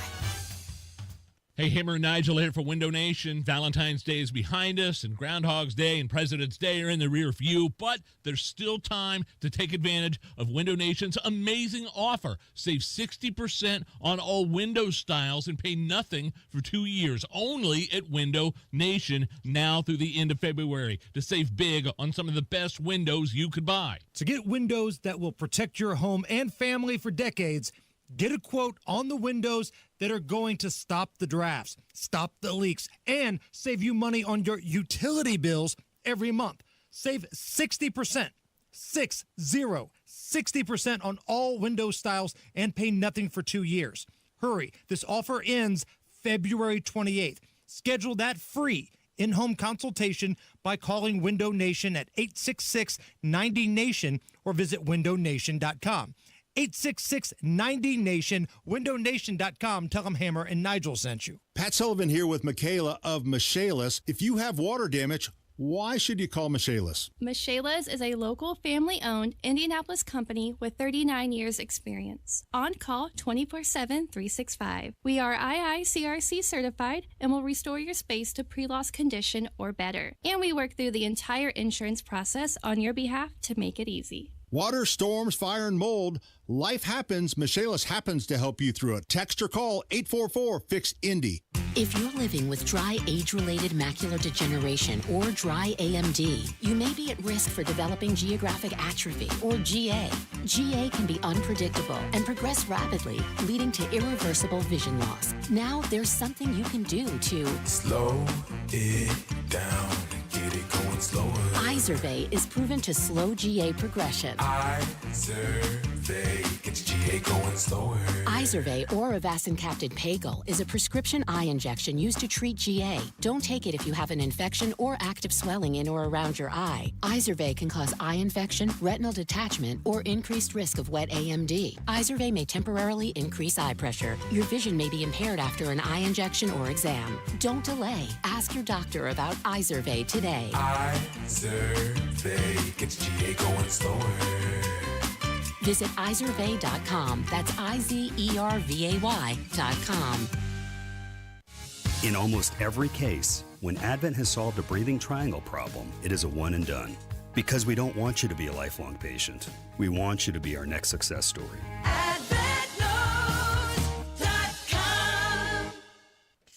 I'll say this. There are no entries in the Hoops Fan Hall of Fame who didn't show up to the game. Yes, you in the back. Professor, March Madness is coming to Indianapolis. Are we ready? You prepared to bring the fire? Give it 110 from tip to the final buzzer? Oh, you're ready. The NCAA Sweet 16 and Elite 8, March 28th and 30th in Indianapolis. Buy your seats today at ncaa.com/MVB tickets. Class dismissed. You want to listen all day to WIBC, but you don't always have time. Don't worry. There's a podcast for that. The WIBC Mashup. Daily highlights from your favorite hosts, Tony Katz, Kendall and Casey, and Hammer and Nigel. Subscribe wherever you get your podcasts. If you reach back in your memory, a little bell might ring about a time that once. Rob, we talked about this yesterday, how MSNBC has fired Joy Reid, and for years she held the mantle as worst person in all of television, right? So it made me start to wonder, if she's out, who is going to replace her as the worst person on TV? By the way, Tony played this morning. Did you hear where Rachel Maddow just basically did a rant at the end of her show? Oh, yeah. She went on for like 4 minutes. And she basically said MSNBC is a bunch of racists. Well, and then I think she's trying to nominate herself to be next in line to be uninvited. What does she make? Like $20 million a year? Yeah, and didn't she was at $25 million and they lowered her pay to $20 million? But she only works like 1 day a week. Are you serious? Well, she was some deal where she was... the first 100 days of Trump's administration, she's on every night. Mm-hmm. And then she goes back to she just works on Mondays. Not a bad gig, huh? But think about it. So somebody's, I don't care if you had to work 7 days a week. Someone is handing you $20 million. Right. So let's face it. We're in this industry. We basically just jack around all day, right? Okay. And somebody's handing you $20 million. And all you can say is when your vile, rotten coworker who alienated even people on her own side finally gets the boot, all you can say is, hey, that seems kind of racist to me. Yeah, well, they're on the same team, so I guess it's birds of a feather, right? I mean, the insinuation from her was very clear that she was blown out because she's black, or she was upset that there are no more black people in prime time. And it was like, hey, lady, look at the ratings. Right. And what is the thing that you say, the PETA level? Yeah. The pain in the arse? Yeah. I mean, that woman. Your PETA level cannot be higher than your worth. Yeah, I mean, like if Joy Reid were producing ratings equivalent to, Sean Hannity, right? Maybe they would have dealt with her. Right. But that's it exactly. If you're producing, you get a little bit more leeway. Sure. I can recall one time I had an employee, and he was, he was all right. But he was insinuating that he needed to be treated the same way as the very highly rated morning show. Oh. I thought, well, you're not producing at the same level, so that's not how that works. There's a reason your top performers make more money. And you know this because you've been here for 3 years now. Congratulations. Yeah. Did you think you would last this long? Well, not last, but I mean, you would want to last this long. I mean, when you started. We've had our moments, haven't we? You're coming up on 3 years, is that right? It is. Time all runs together for me. But you know this, the person, our boss, Dion, tells us this all the time. The person he gets the most amount of complaint emails about is me. Right. And he laughs at him and he throws most of them in the trash. Because you're a top performer. Exactly. We produce. Yes, because our ratings. but if we were not producing, you would we're be number like, one. Rob is a serious problem. We need to get him out of here. Right. So you can get away with, now, look, we follow all applicable FCC rules and regulations, etc., but you can get away with whatever, to the level you are able to bring revenue into your company. So yeah, does of the 150 members of the General Assembly, do about 145 of them want to light me on fire? Do people like Todd Rokita, do they hate my guts? Absolutely. But they're not going to do anything about it as long as I follow their company standards, because people want to listen to what we have to say. Well, you don't work for the people of the State House. Right. So anyway, it is just ridiculous, though, that Rachel Maddow is doing some sort of sob story when she's making $20 million. Hey, why don't you kick her $1 million? I don't know what applicable taxes are in New York. He's probably 50% of it's going to taxes between the state and federal and local. But you still get you cool $10 million after taxes. I can't even imagine that sort of money, Rob. I mean, comparatively, we make peanuts. Yeah. We do not get paid a lot of money to do what we do. Like you say, we mess around a lot of the time, and that's okay. But if you made $20 million a year for the amount of work that she puts in, wouldn't you play ball with whatever your bosses were saying? Yeah. I mean, and I'd be like, ungrateful. okay. I believe ungrateful is the word you're looking for, Casey. All right, so who would it be? I don't watch television anymore, so I don't even know who is on television now. So I've got some suggestions for you. How exciting. How about that Margaret Brennan? That's the one that She's just CNN? No, CBS. She's the one that had that interview with J.D. Vance, and he said, I don't care, Margaret. She's CBS, right? Is that correct? Yes. Yeah. And she's the one who just had that weird speech about free speech in Germany and Hitler. Yeah. So she's on the list. You've also got, how about Jen Psaki, the one who's now getting a primetime slot because Joy Reid is gone. What? Yes, so Margaret Brennan is CBS. What world are we living in where somebody who's making a lot of money, by the way, was like, you know what'll really bring them in? Sake. Yeah. Give me some sake. People will just clamor. When there's some big world event, isn't your first thought always, I wonder what Saki's take on this is? What's her hot take? But then again, she is producing because out of that network, she has the highest rating. So what did they do? They elevated her. Yeah, but that's like in a bunch of F students, you're a D-. Well, right. You think you'd look outside. Yeah, I mean, I don't understand that at all. Okay, so how about Keith Olbermann? Is he still alive?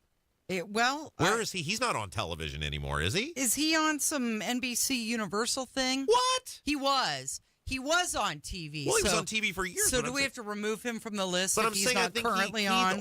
I think he's on the internet or something now. I mean, he is very equivalent to Yeah, right here, former MSNBC star. Okay. Doesn't say, yeah. So we'll take him out of the Well, list. I mean, he's a talk about two peas in a pod. Him and Joy Reid are kind of the same thing. I mean, think about Olbermann and his career trajectory. Keith Olbermann, when I was a kid, was one of the most beloved sports commentators in the world. Him and Dan Patrick, and he was a great sports historian. He was had a huge sports memorabilia collection. Was one of the world's leading experts on old baseball cards. Was just this super cool guy. And then I don't know if he suffered a head injury or he saw a bigger paycheck or what, but he got into politics and completely every stop he went to alienated people to the point where even though he kind of did produce on MSNBC, there was a while when he had that night show where he was doing pretty good for a while. Right. But even they were like, dude. Too much? It's like, we can't. Everyone hates you. We can't. You got to go. And I don't even know where I don't even know if he's on anywhere anymore. He may not be on TV anymore. He's just strictly sticking to the internet. Well, how about with ESPN, you've got Mark Jones. Who? Okay. I don't even know who that is. What about Stephen A. Smith? I do know who Stephen A. Smith is. A lot of people think that he's bombastic with some of his rhetoric. Now, didn't he kind of do a little bit of a flip-flop when Trump got elected? He kind of saw the tea seemed leaves. like it.